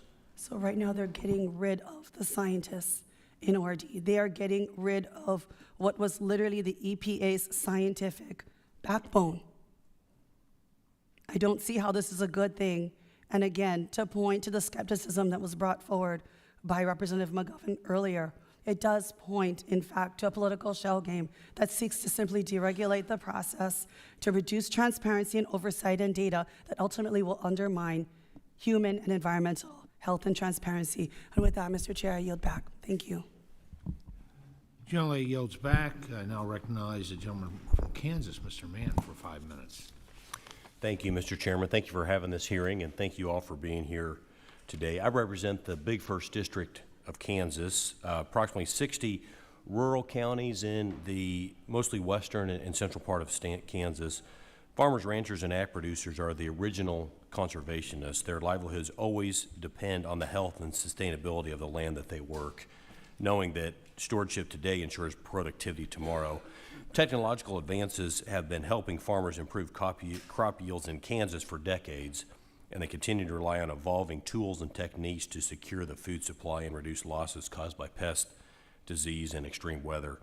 As these challenges continue to evolve, it's essential that our farmers, ranchers, and producers have access to the tools and innovations necessary to ensure a successful crop today and for many seasons to come, so they can do what they do best, which we all know is to feed, fuel, and clothe the world. Farming practices such as no-till in Kansas have been used for many, many years as our farmers work to sustain good soil health, but they got to have the tools to be able to do that. So just a handful of questions. First for you, Mr. Abbott. In your testimony, you mentioned that the U.S. has the most scientifically rigorous and transparent pesticide regulatory system in the world. Could you further explain what specific features or processes that make the U.S. system stand out compared to other countries? Well, first, the rigorous testing that goes through and the submission and the review process, you go to different countries, and I can't speak for every country. I know PREA, it seems like it takes, excuse me, not PREA, but PMRA up in Canada, it will take years and several millions and millions of dollars to get things registered there. You've heard our frustration on the backlog, right? That is real, but it's not the first time we've seen backlog. It's just never been to this degree. So I would say we really have one of the gold standards, if you will. It's just a matter of adequately funding the staffing there to get things through. Yeah, that makes sense. In an area of growing concern amongst producers, all over Kansas is growing resistance to current crop protection tools, which can reduce their efficacy and create vulnerabilities to damage. Again, for you, Mr. Abbott, can you speak to the role that adjuvants and inert ingredients play in reducing the risk of weed resistance to provide growers with long-term success in managing? By the addition, and I'll speak for the inerts first, right? The inerts are part of the pesticide package, right? That's what helps them work together, commingle together. If you're putting different chemistries together, they don't always like to play nice together. It's how do you get those to where they're actually going to stay in stable form and where you can actually use them on the crop. The adjuvants are going to help influence the tank mix to a degree that you're going to see an improvement between 15, even as high as 30% increase in efficacy versus the pesticide by itself. So it's about getting it into the leaf, penetration, spreading across the leaf, and actually keeping the spray on the crop itself that you're spraying. All of which, we need to be quickly approve as new technology is coming out to give our producers the tools they need. Absolutely. To sustainably farm. And we also have to remember that at the core of sustainability is profitability. And if our ag producers, if it's not profitable, it will not be sustainable.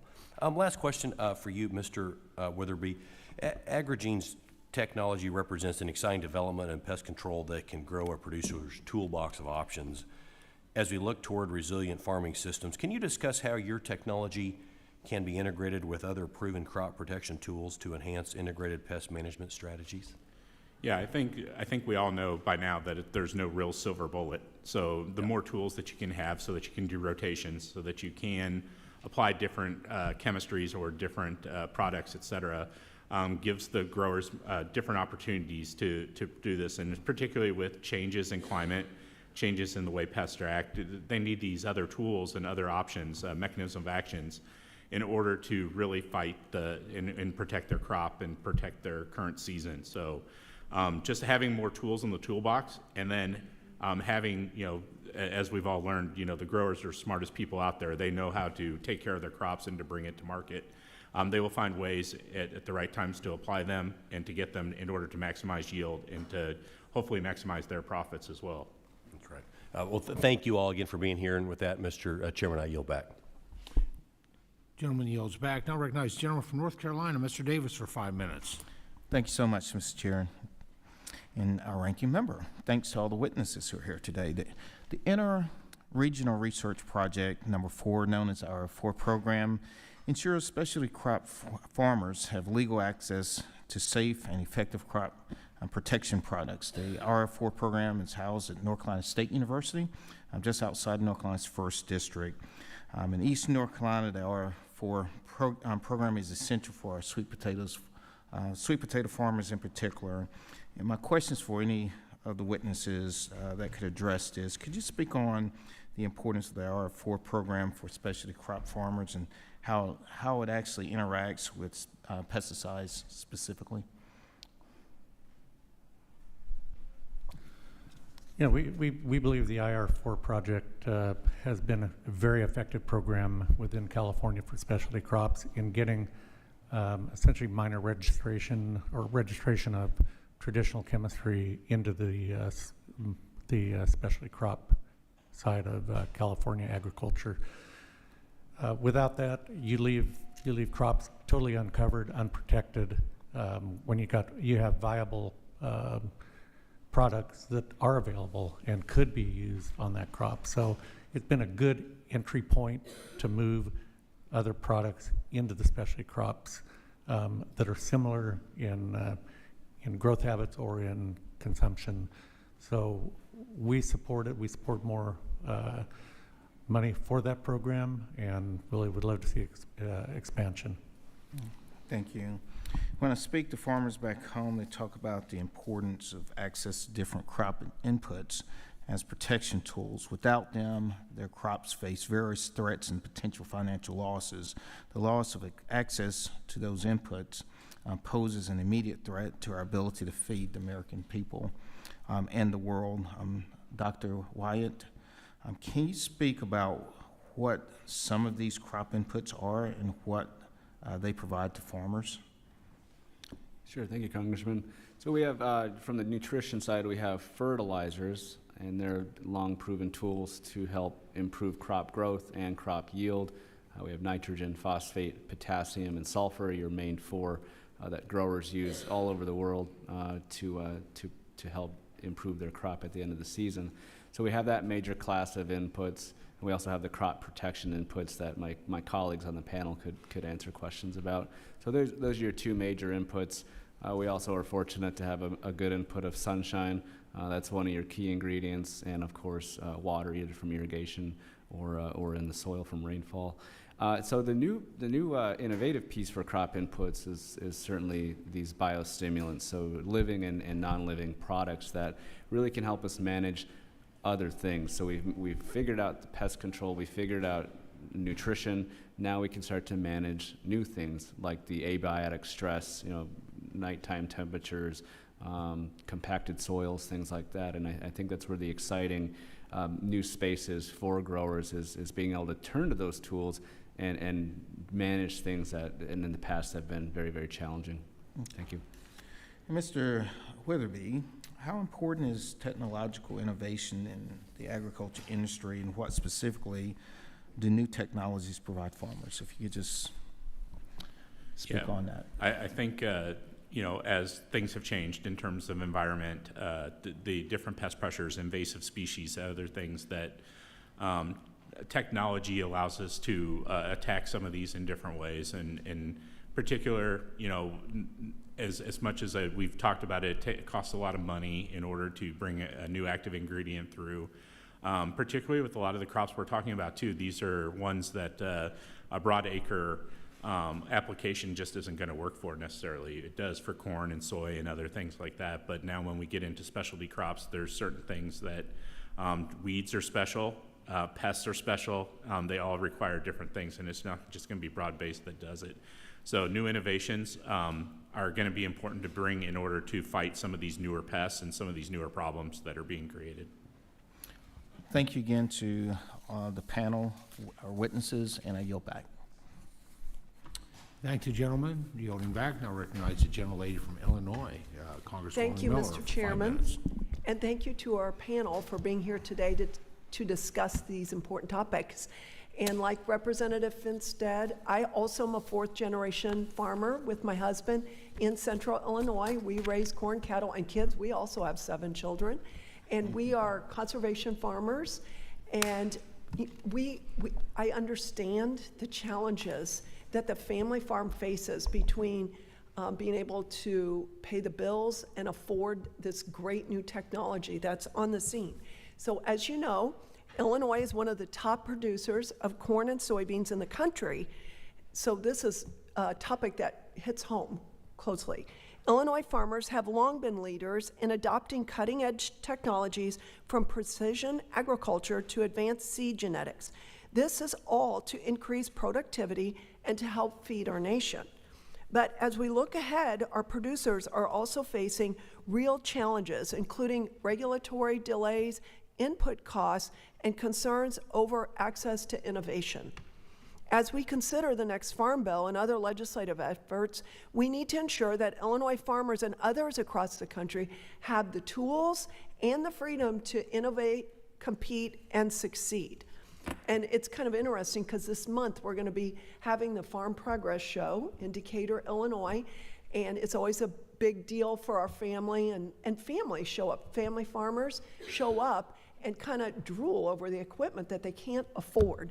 So as many farmers in my district continue to face tight margins, what steps can we take to ensure that innovations in crop production are cost-effective and scalable, especially for family farms? I'll take a stab at that. We've looked at a lot of innovations on farm, from laser weeders to really highly precise weeders that'll actually spray a minute amount of herbicide on a weed and leave the rest of the crop alone. But they come with a hefty price. We're talking $750,000 to $1.5 million. And for the average grower, that's way out of reach. Maybe in the long run it can save money, but technology is expensive. I'd love to see maybe a program through NRCS where there could be some help in funding new technology on farm.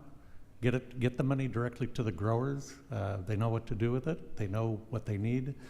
I think that's a good way to advance technology on farm and to improve the ag economy. Thank you. And Mr. Abbott, Illinois is home to world-class ag research institutions.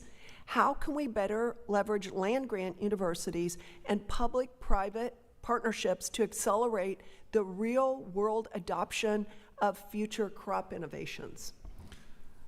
Well, I can speak right now from companies I formerly have worked for, and the company I work for today, we actually do leverage that relationship. We work with contract research organizations. We also work with the different academics throughout not only Illinois, but we work Texas A&M. You go down the list, there's several of them out there that offer good programs, and we partner with them so we can get good data back. And I mean, sometimes good data it doesn't work.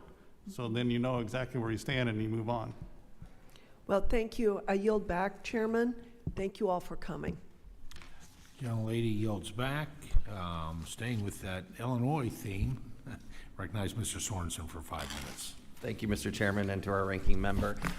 Agriculture in America today is being stressed from all different directions. New invasive pests are spreading from pen to pen and field to field. New weather patterns are developing, causing more frequent derechos, flash flooding, and as of today, the University of Nebraska reports nearly half of our country is experiencing drought conditions. A point being, we need smarter, safer solutions. Illinois farmers, as the Congresswoman had mentioned, we're some of the best in the world when it comes to increasing production and being resilient in the face of adversity. Our job's on this committee to make sure that operations can be passed on to the next generation. We must give our farmers the tools that they need to succeed. I believe innovation is how we make the biggest move forward. We can use biologicals to lower inputs needed to deter pests, and microbes can help us grow crops. In my district, the beacon of innovation is the Department of Agriculture's National Center for Agriculture Utilization Research. But those of us in the heart of Illinois, we know it as the Peoria Ag Lab. Famous for discovering the method to mass-produce penicillin, The Ag Lab continues to be at the forefront in developing value-added agricultural products and has been for nearly 80 years. A key area of the lab's work focuses on enhancing crop resilience. Scientists there have developed a natural pest control from a byproduct of mustard seed, and also found a red cedar plant compounds that help predatory ladybird beetles. Innovation allows us to control crop pests naturally. And there's even more research that goes way above my head. From precision agriculture to increasing soil quality, providing resilience, the problem here is this. The path from laboratory to farm field, it remains too long and too uncertain. And it's not just creating innovation, it's scaling up, it's meeting standards, it's earning producer trust, and it's building supply chains. That requires investment. And it requires bipartisan agreement that we still want to make sure that farmers have access to the tools that they succeed. Mr. Cameron, we'll begin with you. I've heard stories where something so simple as failing to specify how to properly apply biologicals to crops actually lowered the effectiveness. Ultimately, it wasted the farmer's time and money. In your testimony, you made a couple of suggestions, such as creating incentives and providing technical guidance. Could you elaborate on this? And are there specific products that you've seen adopted that farmers were initially wary of, but then they came around to it? And how do we help identify new uses for biologicals? I understand that biologicals are new for many growers. Their margins, as you know, are thin. They're reluctant to take the chance on a new product, especially when we talk about biologicals that may require special application, special handling, maybe a combination of several biologicals to make the products function synergistically to be effective. We know that there's actually not many people out there that really have the knowledge for that, the training, to be able to articulate that to the growers at the level that they'll want to try and understand. We've been working with trying new products on our farm.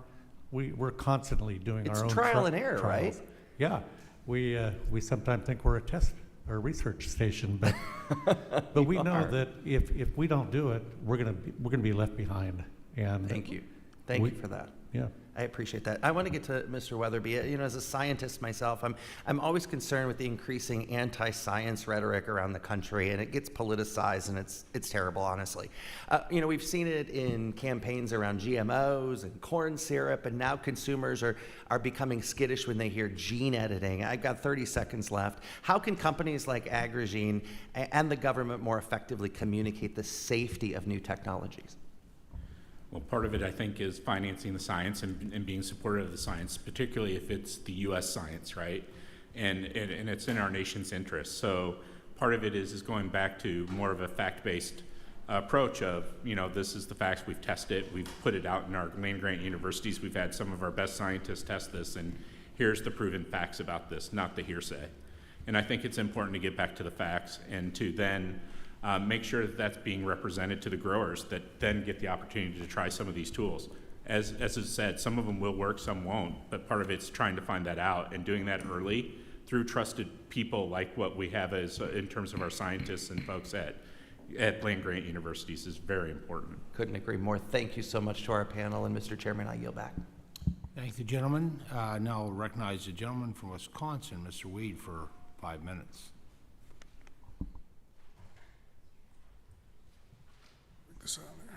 There, Mr. Cameron, you grow both organic and conventional crops. Could you further explain what your experience has been with crop protection tools with both of the production styles? Yeah, we find a very limited selection of crop protection tools for organic that actually do the job.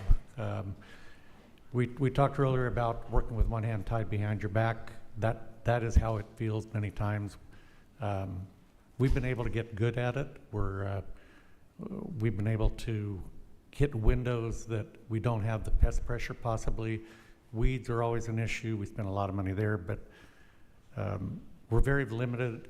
There really haven't been a lot of new products coming into the organic market that are very effective. We're hopeful that there will be with additional biologicals hitting the scene in the future. Conventional products, we're just not getting a lot of new products to use, and that means we're using older products, older chemistry.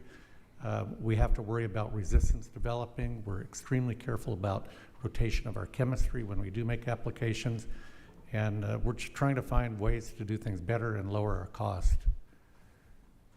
Thank you. So in recent months and years, there's been, a much larger and louder conversation to get Americans to be healthier and make healthier decisions regarding their food. How do you think these crop protection tools play a role in increasing American-sourced healthy foods? I believe that, when I started farming, we used some very tough materials that would kill everything in the field. We're now using targeted materials that kill only the insect that's being the problem, leaving the rest of the field, the beneficial insects, to help continue attacking the ones that do come back. I think the food we produce is extremely healthy. We've become very good. Our production has gone up. The genetics have improved immensely in the crops that we do grow, but farming is a difficult operation. So on that, what driving factors do you use to determine which protection tools you use for your conventional crops versus your organic crops? I'll start with the organic because that's very limited. But we do spray our organic crops. We definitely do put crop protection materials on that, but we're very selective. We use coppers, sulfurs. There are natural pyrethroid available that doesn't have the same strength. We rarely use it. Doesn't work great, but in dire situation, we will try it. We try to have a lot of diversity on our farm. We find that beneficial insects will switch from field to field and try and actually keep some of the populations down, not only in organic, but in conventional. We've learned a lot of things in organic production we use in conventional and vice versa. But we are running low on products that we can use in organic and conventional farming. We just see the backlog. It affects us directly.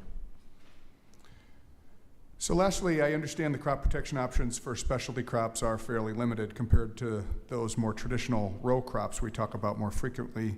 How has that impacted your business? We tend to tolerate more possible insect damage if we don't have the product or a product that is registered on the crop that we're growing. We may lose yield, definitely. We typically see a lower yield in organic crops versus conventional. We grow both side by side, well, not side by side, but on the same farm. Typically we definitely have a yield loss when we don't have the crop protection chemicals. Great. Well, thank you all for being here today. With that, I yield back. Gentleman yields back. Now recognize the gentlelady from Illinois, Ms. Budzinski, for 5 minutes.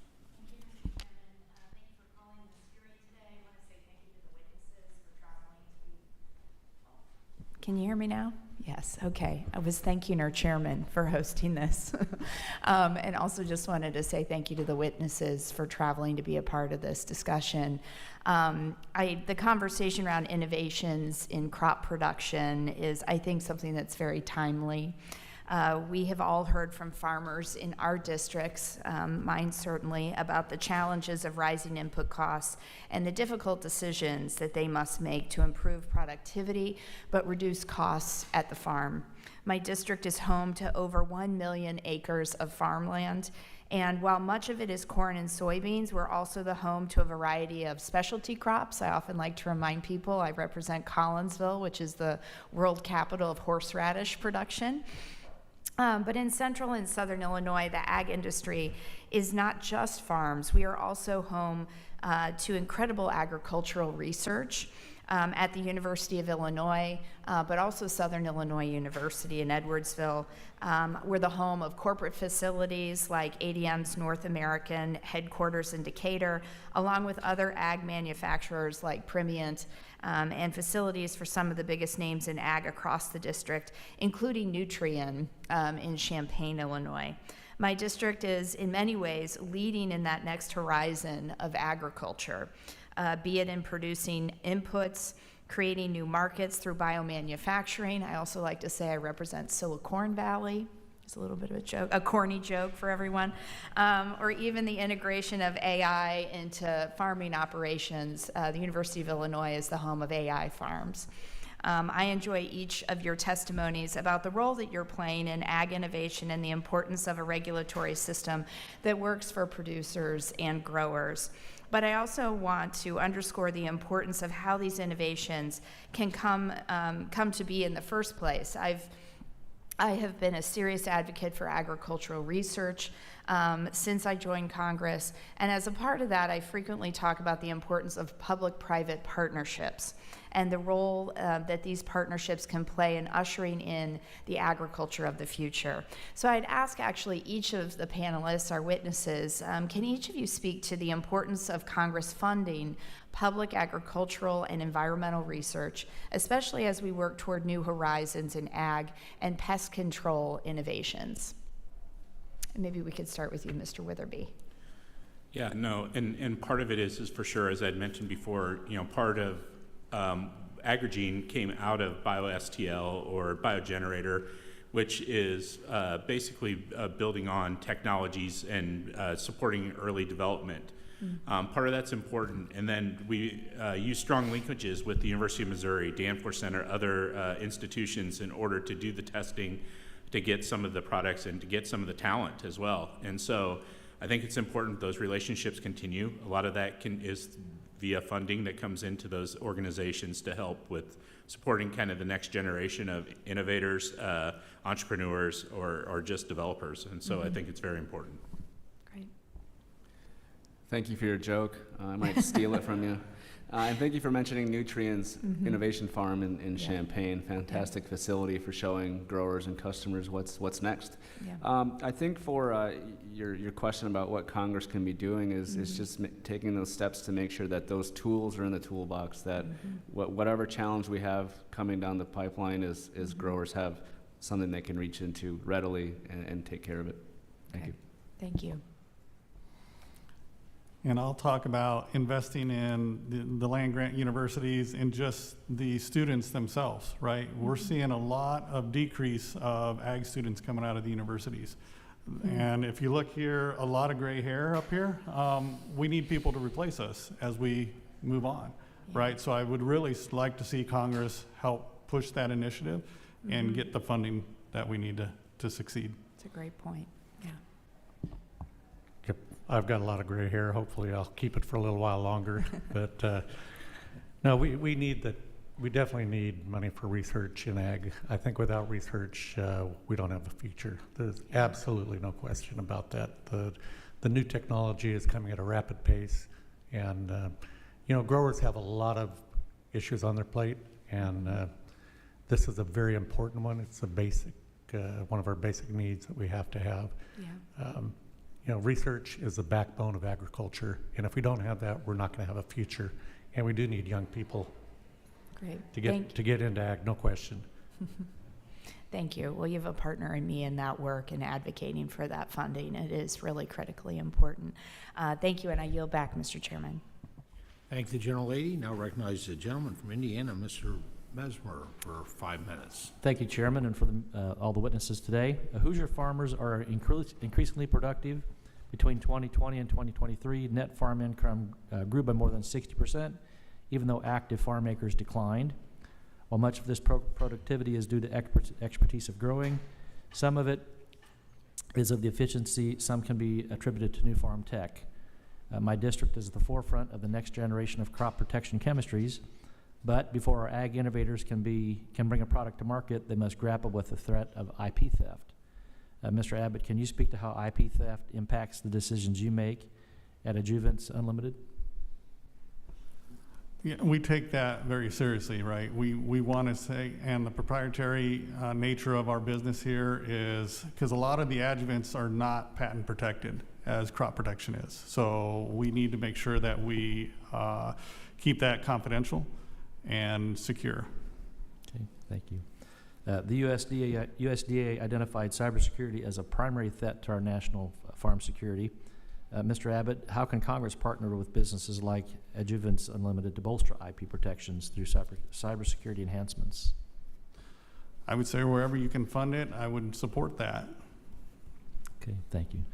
Mr. Cameron, I appreciate your comments about the pragmatism of the American farmer. The producers who have survived the last several years of razor-thin margins are among the most efficient, innovative, and hardest-working individuals out there. They are not wasting expensive chemicals on irresponsible over-application.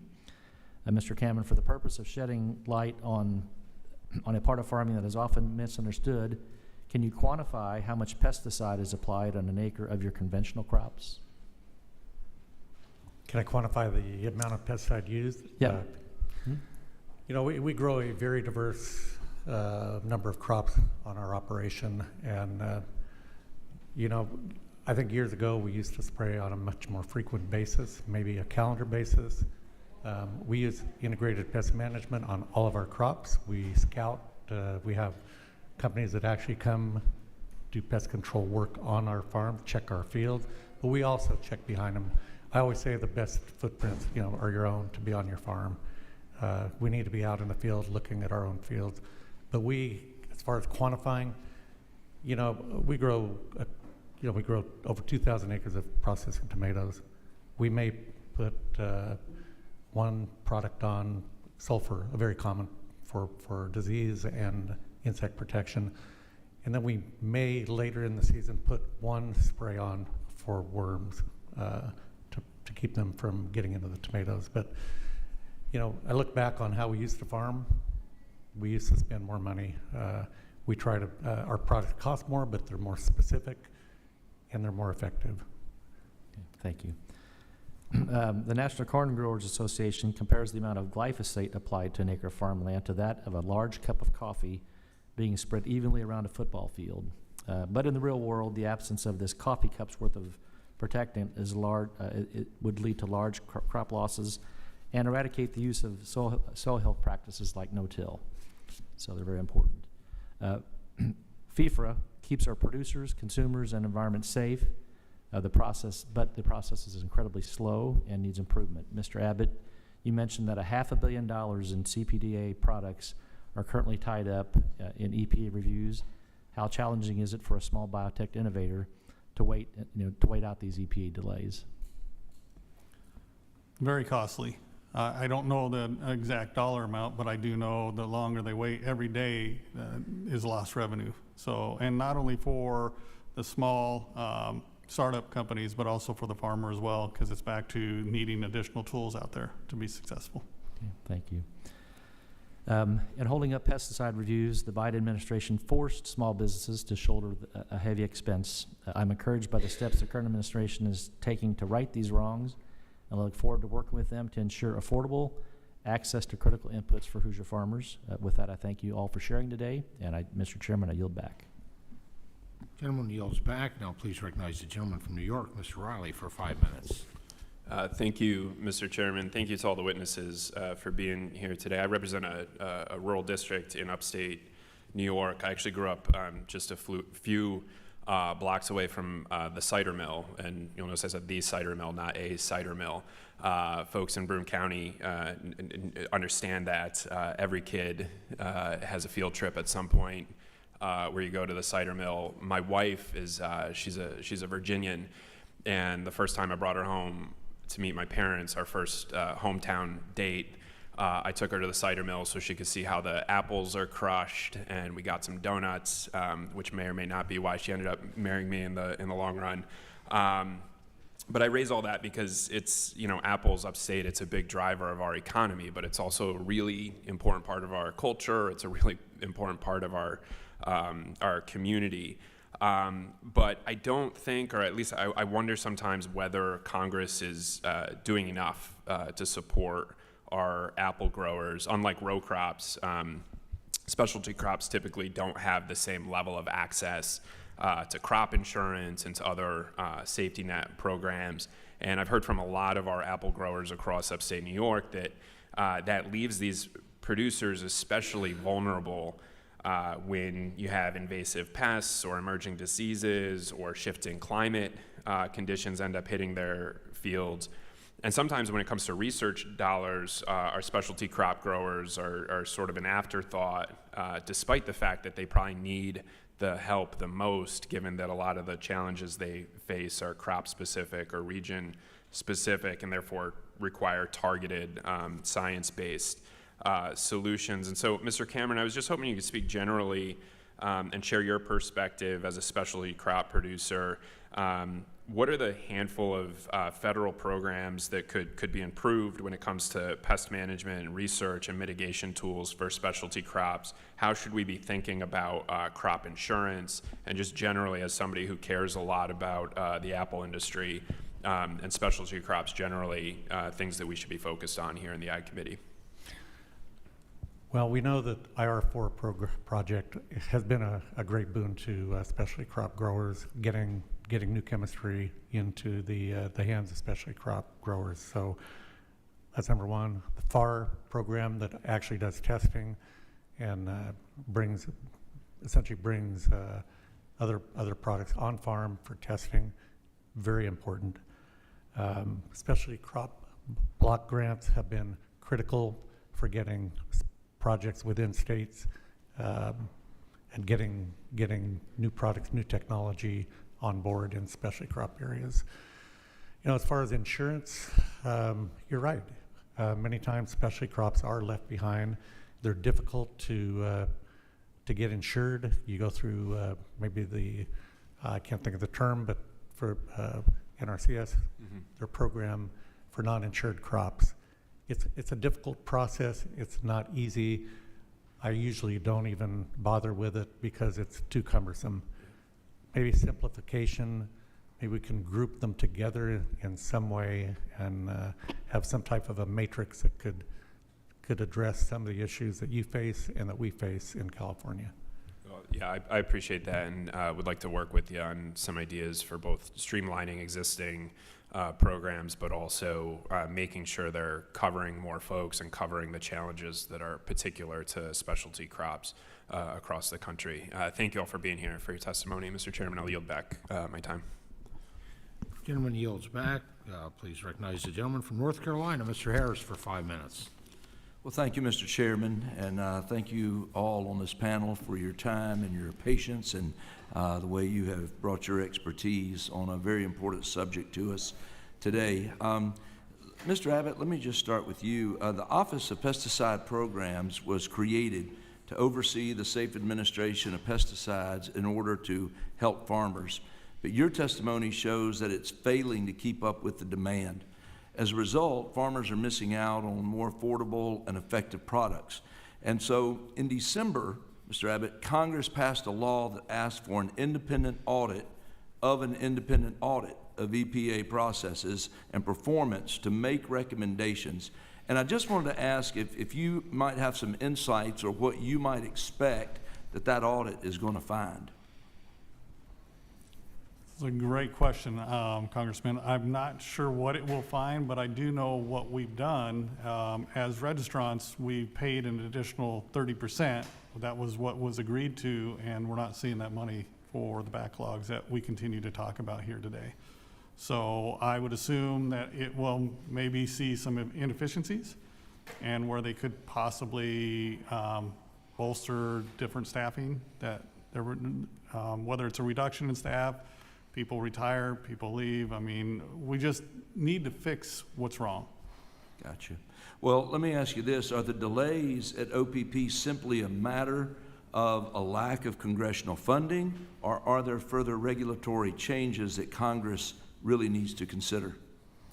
I think you always got to consider the future, look at the past, where we've been and where are we going with new innovations, new technologies, and whether or not the current system fits the bill going forward. I can't speak to that per se, but I do know we just need to do, and I think doing an audit of it is going to probably get to the bottom of some of that. Okay, thank you. Dr. Wyatt, We often hear from producers the need for more tools in the toolbox. We've used that phrase several times here this morning as they face increasing pressures and the need to produce more with less. I wonder if you could take a moment and explain further how biostimulants being used in conjunction with traditional crop inputs like fertilizer and pesticides can actually help producers form a well-rounded plan to protect their crops. Thank you, Congressman. Great question. So those fertilizers serve as that foundational component. We need to provide the plants nutrition that they need to grow and produce a great crop. That's something we've been doing for a long time, and something that Nutrien prides itself on bringing those materials to the market. One thing we can do with biostimulants is add a new functional component where we can take a material, and biostimulants are a big tent with lots of ingredients and lots of modes of action of how they impact the soil or the plant, and we can add a new component to the fertilizer in a blend. We can put them together and make something completely new, completely innovative, and some of these products can be very tailored to what those local conditions are, field conditions, weather conditions, even crop-specific conditions. Thank you. Okay, great. Mr. Cameron, given your experience producing both conventional and organic crops, I imagine you know the ins and outs of almost any type of crop production tool out there. I think we would benefit from hearing your perspective on the value of the pesticides in ensuring an abundant U.S. food supply, since you farmed with them and without them. Could you share with us today how access to these EPA-approved pesticides is crucial for the farmer's success? Absolutely. We know and we see with farming with very limited inputs in organic production that we run into disease issues, we run into pest issues that we really have a difficult time controlling. We've lost crops due to insects and disease, which is why organic products or produce tends to be higher in price.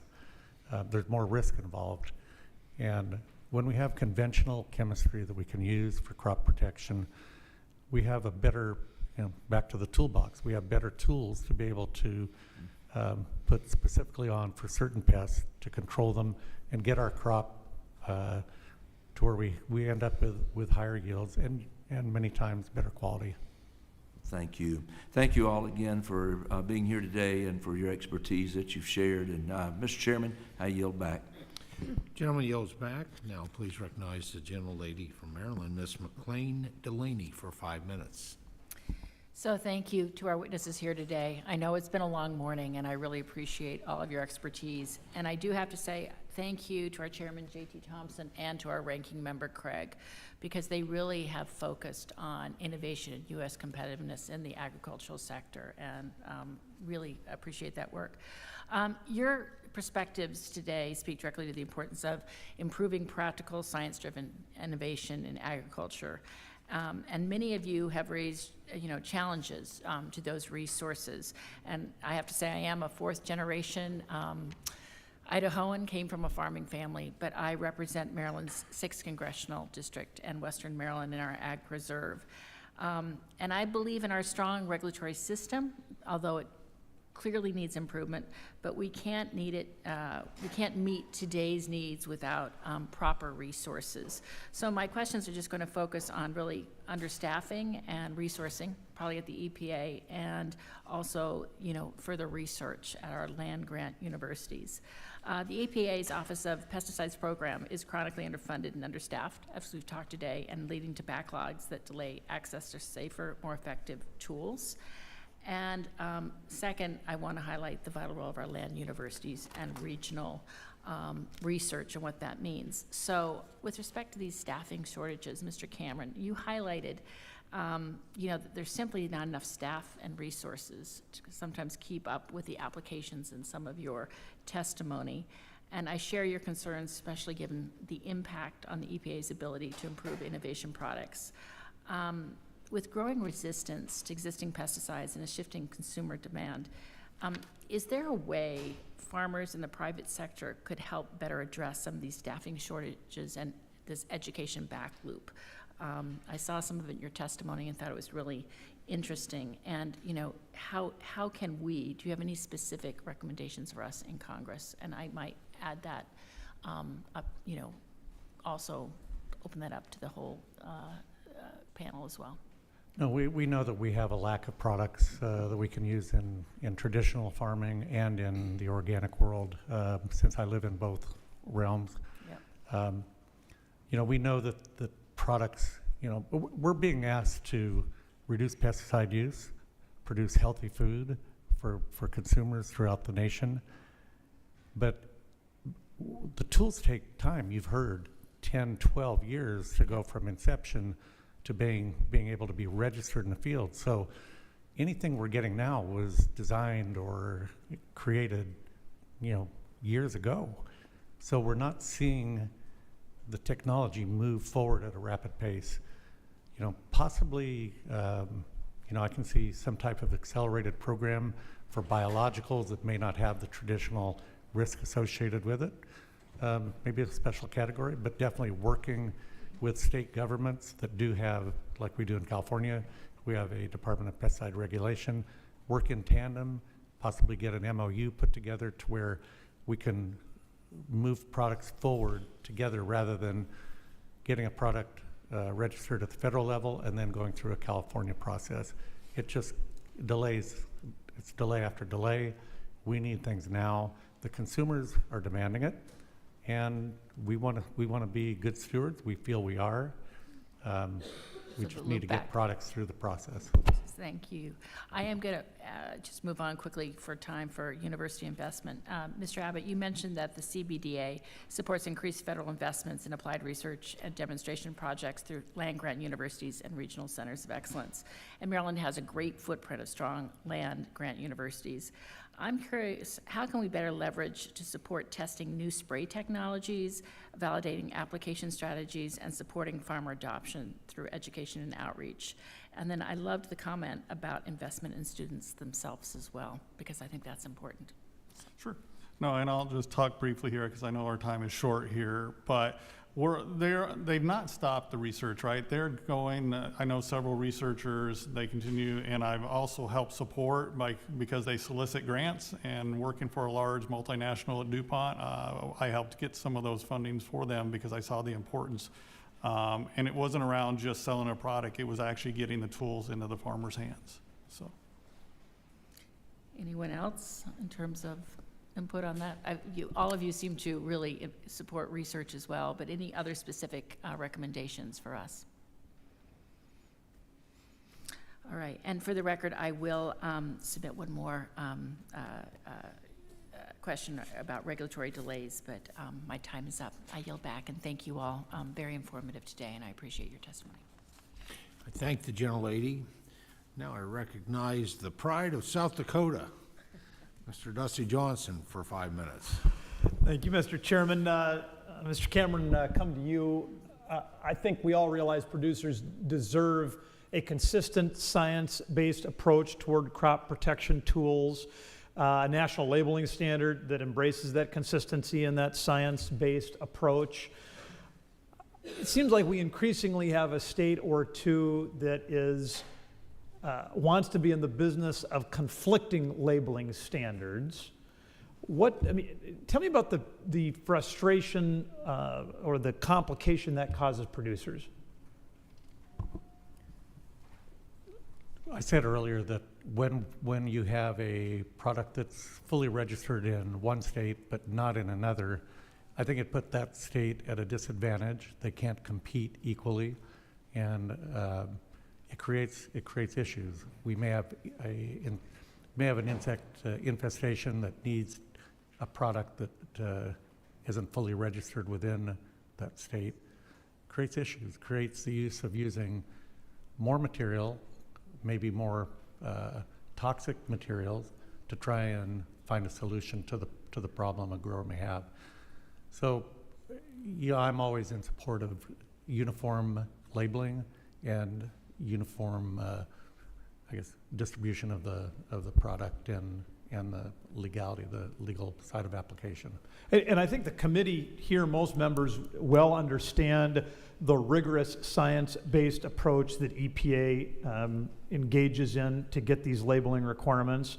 I think it's broadly accepted across the industry. States that are attempting to do their own labels have their own processes. Do any of them match or exceed the rigor of what we see at the federal level? Occasionally that is the case, yep. They may make the product more restrictive, put buffer zones. Well, no, I know that they may be more restrictive, but is there scientific analysis? I mean, are they doing more science, or are they allowing political science to creep into their findings? I think it's probably a mix of both. Yeah, sure. Okay, how about for you, Mr. Abbott? You talked about, and I thought appropriately so, that ESA compliance has been trending away from practical solutions and toward more land restrictions. Seems like in some cases that can be the wrong approach. Can technology help solve these problems? I believe so, and I'll say I lived in your beautiful state for 5 years. I was a DuPont rep up there, so lived in Pierre, actually Fort Pierre, West River. So I would say yes, the adjuvants play a huge part into that on the ESA. There's several different things that can be, and we're recognized from nozzles, different things, but in order to fine tune it and help reduce that buffer even more, because let's face it, if you do a buffer zone, that's lost production and that's money out of the farmer's pocket. So I'm not saying that we don't need to pay attention to the endangered species, but I think we have the tools and the technology to mitigate that. So you mentioned nozzles. I mean, help us understand, I mean, explain for folks a little bit how some of these drift reduction tools, these practical tools can help. I mean, how do they work? Sure. So when you add that to the tank mix, it's going to help increase the volume, the VMD is what it's called, and it's the droplet size. And because what spreads and what drifts is fines. When you come out of the nozzle body, out of the orifice, it's going to drift across the field. We're influencing that to minimize that. You're never going to totally eliminate it, but you can definitely severely reduce that. I don't have any particular answer in mind, but is there something Congress can do to encourage more of these technological, practical solutions rather than just carte blanche land restrictions? I would say work with within the committees that are in Congress and support and the funding, because I think some of this they don't quite understand. We need to get adequate resources there to bring in the experts, if you will. Thank you very much, gentlemen. Mr. Chairman, I would yield back. Appreciate the gentleman. Appreciate the fact that we just actually passed legislation that increased investment in agriculture research. It's something that unifies both sides of the aisle here, recognizing that. Now pleased to recognize a patient and very effective legislator, Mr. Taylor from Ohio, for 5 minutes. Thank you, Chairman. Thank you, Ranking Member. I think if I just yield back before anybody walks in, you guys get to go home, but let's gamble a little bit here. Dr. Wyant, you have a lot of experience dealing with all the different state regulations and regulators, and you talked in your testimony about the trouble of a patchwork approach concerning definitions as well. Could you talk about how having 50 different regulations and 50 different definitions of something would complicate your business?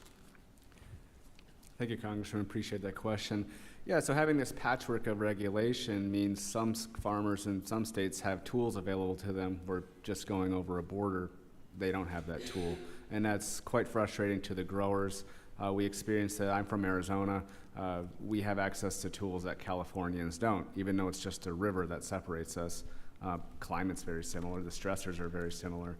Maybe the same for Midwestern growers now, where there's this heat dome going across the country.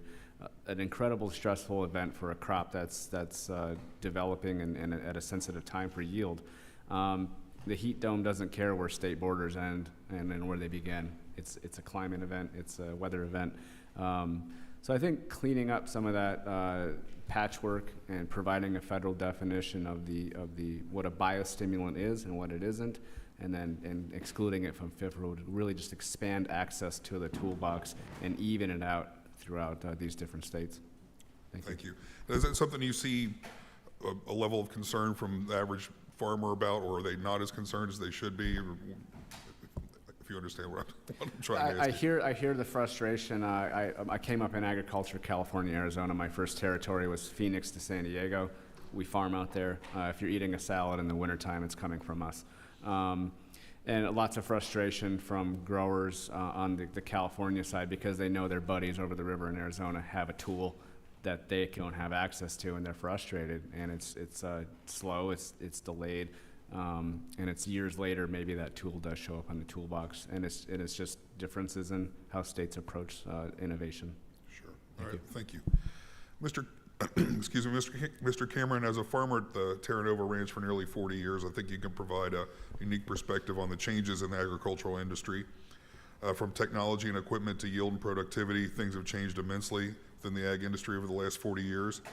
During that time, I'm sure you've seen new technologies that helped, some that weren't the right fit, and maybe even some that you thought were going to be widespread, but ultimately did not take off. America has been built on consistently changing and improving, but it can take time for adoption to occur. I'm curious, as a farmer, could you talk about how adopting new technologies, especially from startup companies, can be a daunting task? Yeah, we've worked with several startups over the years.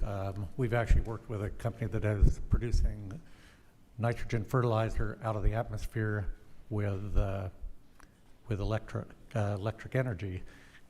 They came to our farm. We gave them a corner of the ranch. We actually had Secretary Vilsack see that, called it lightning in a bottle. They're now, due to federal grants, they upsized, and they're now cutting, they're going to start groundwork for a new facility in California in September. So I think working growers can help. They can give them advice. They can, there are things that are going to be great for agriculture, but the changes I've seen over the years are immense. I've got a Vapam sodium metham 1 quart container that was purchased at Kmart generations ago, and now we know the restrictive nature of using that product. We've come a long way. We've improved a lot, and I think we have a great future as long as we continue with research, development, and being open to new products. Right. Are there things that we can do, meaning Congress, to incentivize the adoption of these things? I mean, other than make them cheaper, subsidize them, are there other things we can do? Yeah, I mean, we know that maybe tax breaks for new developments, possibly, for incentivizing growers to make adoption of new technology. There's a lot of ways to incentivize farmers to get these new methods on farm. Okay. Thank you very much. Appreciate everyone's time and sacrifices you made to be with us today, and sorry about that. Yield back, Chairman. Thank the gentleman. He yields back. Now recognize the gentleman from California, Mr. Gray, for 5 minutes. Thank you, Chairman, Ranking Member Craig, for holding this timely hearing, and thank you to our witnesses for being here today. Appreciate that. Yeah, I find myself concerned about the narrative developed around the health and safety of our crops. Farmers are under increasing stress, tariffs, labor, changes in energy policy. And I think these last few years have really revealed just how fragile our food production system can be. We must focus on science and research to ensure everyone has access to safe and healthy food. But the Central Valley grows healthy food point blank, full stop. From vegetables to fruits to nuts, our producers are at the core of ensuring America is healthy. Our farmers care deeply about feeding Americans safe products and do so under a uniquely stringent regulatory environment in California. I worry that what seems to be a well-intentioned movement is achieving the opposite. By not following the science and creating dangerous narratives that go against what research and our institutions have told us, we endanger farmers even more. Mr. Cameron, it's great to see you here in Washington. I find myself, concerned that while the MAHA report may claim it has the goal of making America healthy, the actual conclusions in the report are faulty. If you were writing your own report, justifying your production practices and making suggestions for a healthier population, what would you include? Thank you, Congressman Adam. Great. We know that we're producing the finest and highest quality food in the world with the safest practices for our workers, for our communities. We're doing the right thing. We're glad to see fresh fruits and vegetables being mentioned, and increased consumption would be fantastic. That would help all of us in the farming community. But we demand science at the base of decisions moving forward.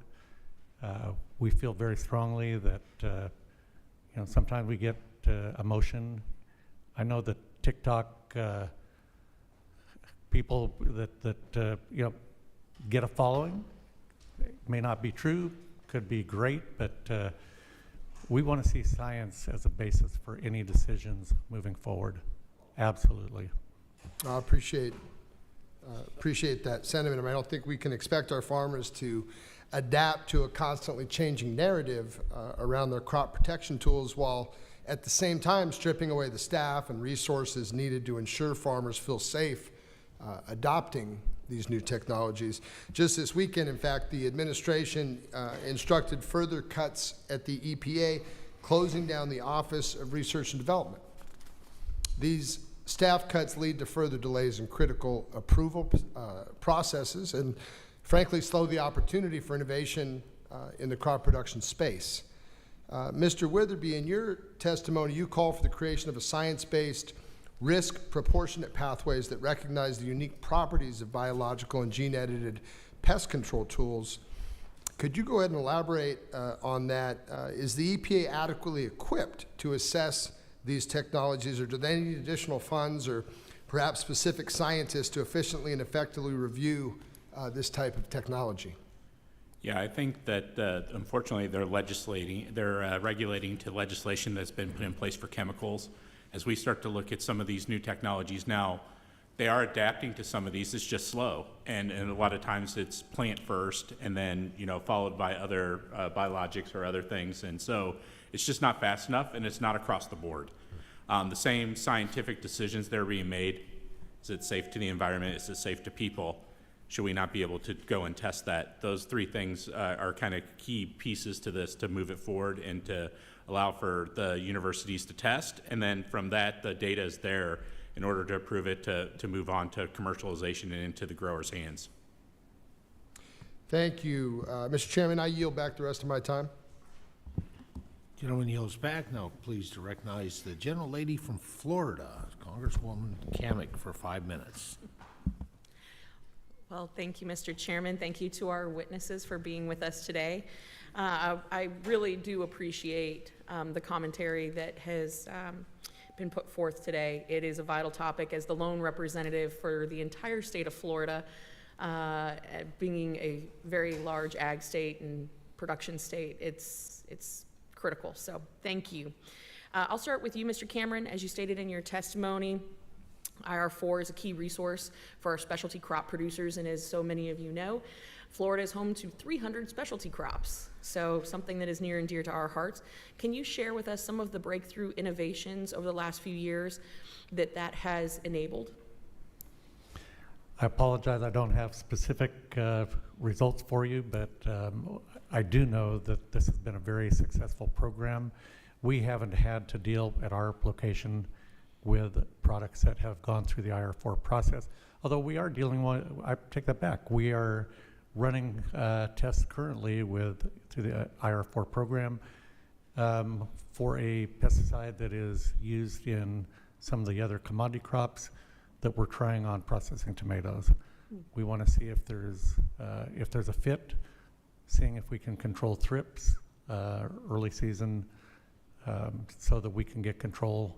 where we usually don't have products that fit that need. So it is getting to the farm. Maybe some other farms, possibly more, but we're always looking for new solutions. Well, and I know you've touched on this a little bit today, Mr. Cameron, but talk a little bit about the role that Congress can play explicitly, just so folks back home can really understand the role that we here can have in making sure that our producers, particularly as it relates to specialty crops, have access to safe and effective crop protection options. And you can talk through regulatory reform, research investments, or other means, but really for the folks back home, what is the most important thing Congress can be doing?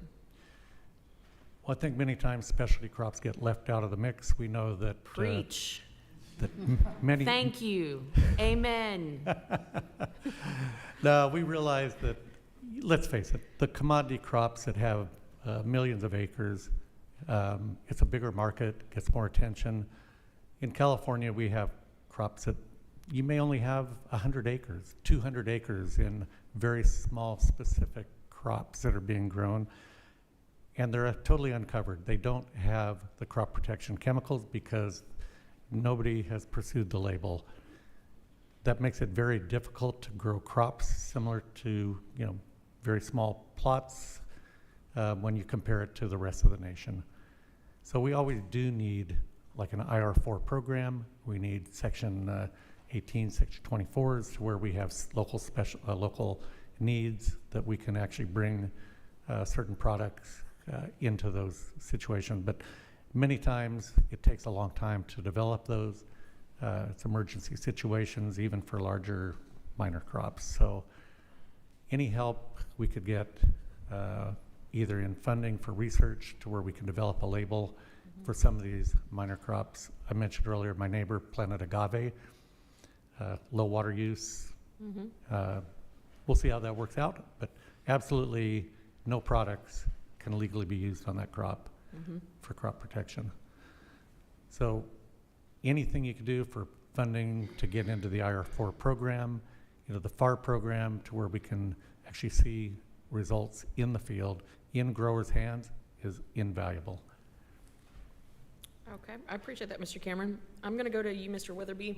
As you know, the Asian citrus fly has decimated our citrus growers in Florida, really and across the country. Have you performed any research on whether a sterile insect technique could be applicable in combating citrus greening? It's a little tougher mechanism of action, unfortunately. It could help. You start to suppress the amount of insects that are available to link up to the orange, and then you can decrease greening. It's a bigger problem, and so it's one of those where it would require research. It's also, we know it's important, but it's also a specialty crop where the return on investment is really tough, and so that's part of it is funding that would go into a lot of that research for new technologies.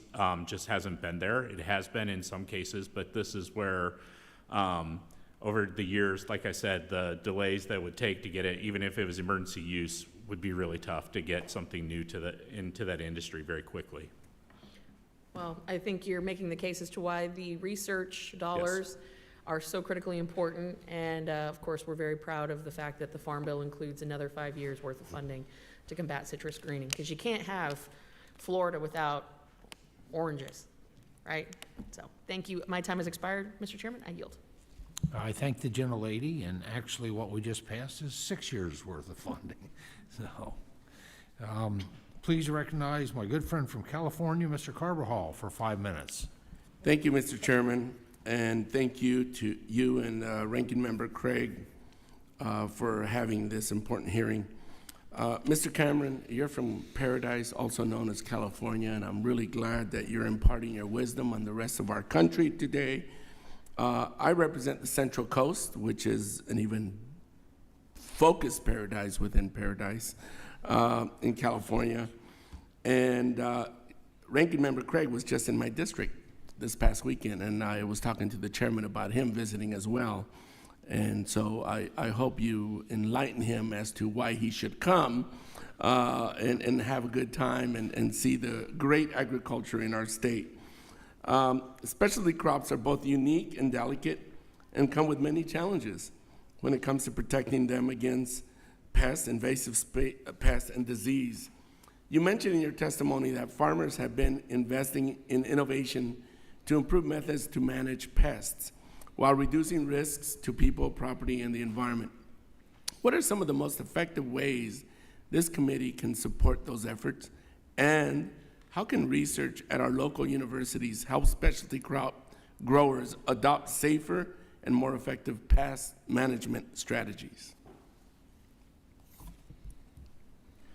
So, we're looking at, I apologize, the first part of your question was related to... What are some of the most effective ways this committee can support those efforts? Yep, we believe that additional money for research within California for specialty crops is imperative, either through the IR4 program, the FAR program, specialty crop block grants, working directly with universities to fund research for specialty crops. As you know, in California, I hate to say this, but we grow over 400 specialty crops. And we have a lot of minor crops that need attention that usually don't get the funding and the light shown on them to get results done in the field. We know that the universities are involved in many aspects of crop production and doing research. We know the Strawberry Commission does work at Cal Poly within your district. They have a great program there. The university is very well engaged with agriculture, as is UC Davis, Fresno State, and some of the other minor colleges, UC Merced as well. So we know that funding is what we need. We need to be able to do the research, engage with the farmers, show them what's going on, and new avenues, new ways of doing things. It's really the only way we're going to get the technology down to the grower level. We also know that University of California Extension is great for moving that information through their ag advisors. Thank you. I always like to remind people that California is the largest agriculture state in the country. Just saying. Mr. Cameron, you noted in your testimony that dual pesticide registration process with the state and the EPA can slow down the adoption of biologicals. From your perspective, how can federal and state agencies better coordinate to ensure that these tools are both safe and more readily available to growers? As you stated, there's a delay when we move from federal to state registration for products. I believe that parallel registration, working with the, maybe get an MOU between California Department of Pesticide Regulation and the federal EPA office, so that when products do come, and if they're going to have a fit in California, that we start the registration process at the same time so that we get registration concurrent. As you know, we increased the mill tax for pesticides last year with the idea that we are going to get products moving through the system at a more rapid pace. California farmers, especially crop growers, are innovative. They want new tools, they want new technology, and they're always willing to adopt. Thank you, Mr. Cameron. Finally, Mr. Cameron, as this committee continues to work on a farm bill, I'd like to revisit a point you raised in your testimony regarding integrated pests management, or IPM, which is already being used by many growers. What more can Congress do to help support methods like the use of integrated pest management so growers can protect their crops, keep their operations strong, and increase crop resiliency?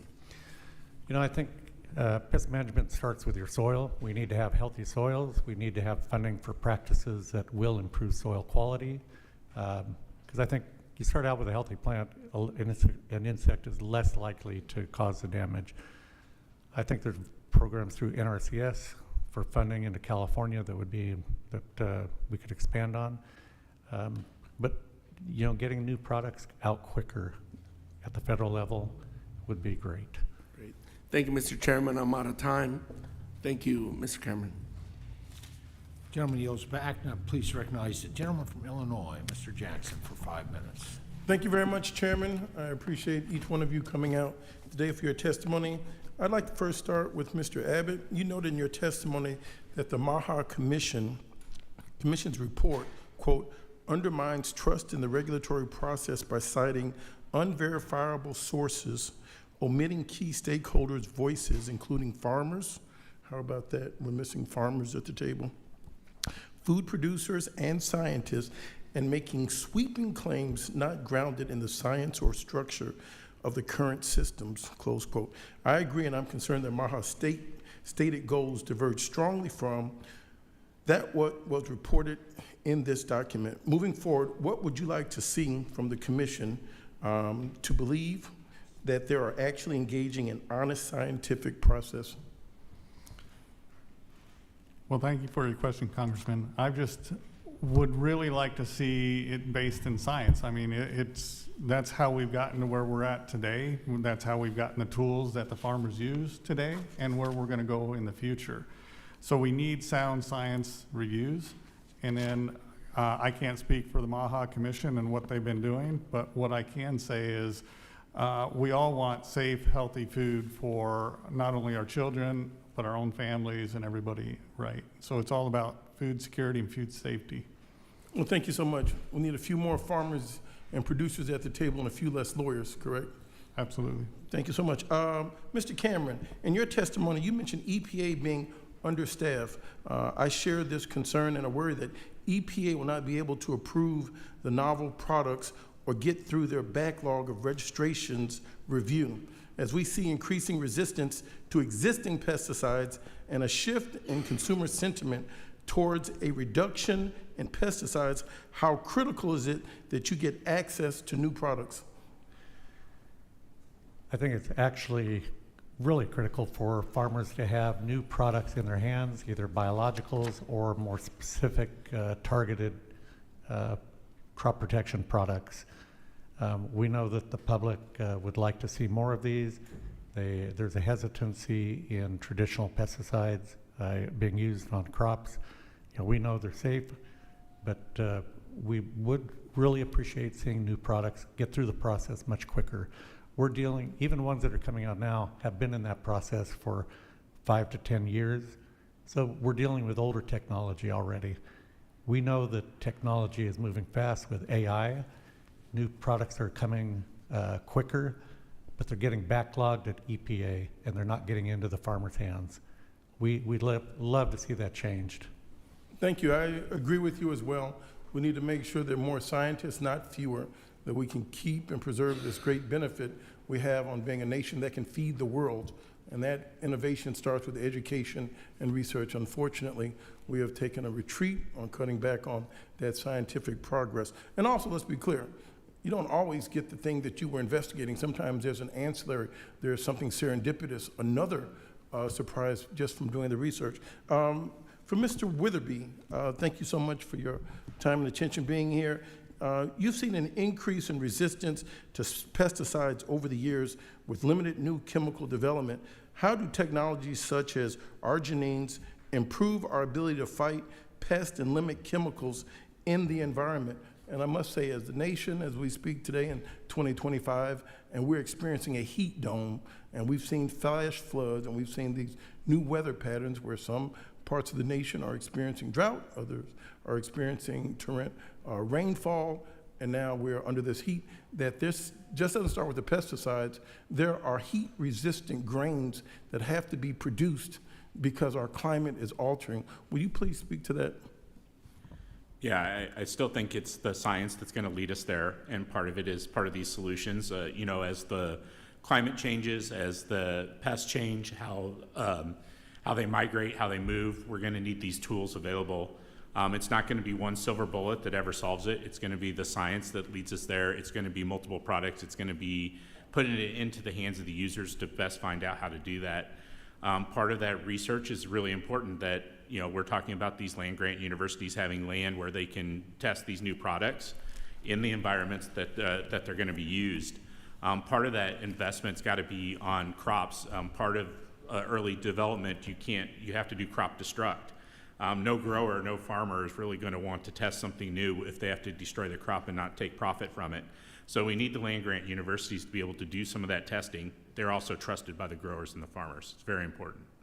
Well, I thank each and every you. Dr. White, I look forward to working with you in the future. I yield back my time. Thank you, Chairman Thompson. Gentleman yields back. Before we adjourn today, I invite the ranking member to share any closing comments that she might have. Thank you so much, Mr. Chairman. Throughout this hearing, we've heard about innovations that are primed to come to the market and help farmers use the tools that are available to them to grow crops more efficiently. For farmers to continue their progress and for industry to thrive, we do need a fully staffed environmental protection agency. For companies to have regulatory certainty and remain viable, they need to have their products reviewed in a timely manner. Reducing the number of scientists at the EPA doesn't change the regulatory system. It just leads to worse customer service and longer wait times. There's certainly room for reform in our regulatory system, but those reforms should make the system work better, not worse. For the past 100 years, we have seen immense progress in food safety and food production efficiency. These two things can and should go hand in hand. But the MAHA Commission is headed the opposite direction. They're advocating for change that makes our food supply less safe and makes it harder for farmers to do their jobs. I hope that we can keep the information we heard today in mind and that the testimony of the witnesses will give us the courage to hold the administration accountable when they begin to degrade our food safety system or undercut our farmers. None of this is about ideology. It's about doing the right thing for our farmers. It's about ensuring government and private sector partnerships that work together based on sound science. I think the future remains bright for America's farmers and biotechnology innovation, so long as we can keep the crackpots and the conspiracy theorists from hijacking our nation's public health and food policy. Thank you, and I yield back. I thank the gentlelady. Well, I want to start my closing comments by just thanking the witnesses. All of you, four of you bring tremendous experience and just a foundation in science when it comes to looking at the products, say chemical products that our farmers need. And these are products that impact not just crops. I know we were pretty well focused on crop protection, but I heard mentions to the new screwworm, a New World screwworm, and probably some other impacts on livestock as well. So this really is a hearing that applies to not just crops, but also livestock. And I want to thank our staff, both sides of the aisle, for doing such a great job of helping prepare us for what I thought was a very fruitful hearing here as we enter into our bipartisan work on what I've been affectionately calling Farm Bill 2.0. You know, American agriculture can be defined clearly as science, technology, and innovation. We have a record of that. It is undeniable. There are fewer applications of this definition than what I view of the crop and the livestock protection products that are out there. And just for an example, and I give credit to Secretary Kennedy, who is responsible for the FDA within the past week, their approval of a medication basically in the poultry industry to address the northern fowl mite, which has an impact on the health of the birds and also decreases egg production. And we all remember the egg crisis here that we experienced earlier. And so that is an FDA approval that came out within the past, probably 5 days ago, under the leadership of the FDA, which is under the jurisdiction of Secretary Kennedy. And much appreciation for that. Probably the most recent example of using science, technology, and innovation to provide agriculture solutions. The development of all critical agricultural products for food security is, quite frankly, is well grounded in science. We must assure the scientific review of these products that have to be completed with efficacy and efficiency to assure effectiveness in farmer tools to deal with environmental challenges, whether they be pests, diseases, or weather. American agriculture really is the envy of the world because we have embraced science, technology, and innovation. And we cannot allow bureaucracy to delay or block that commitment to progress. So, under the rules of the committee, the record of today's hearing will remain open for 10 calendar days to receive additional material and supplementary written responses from the witnesses to any question posed by a member. This hearing of the Committee on Agriculture is adjourned.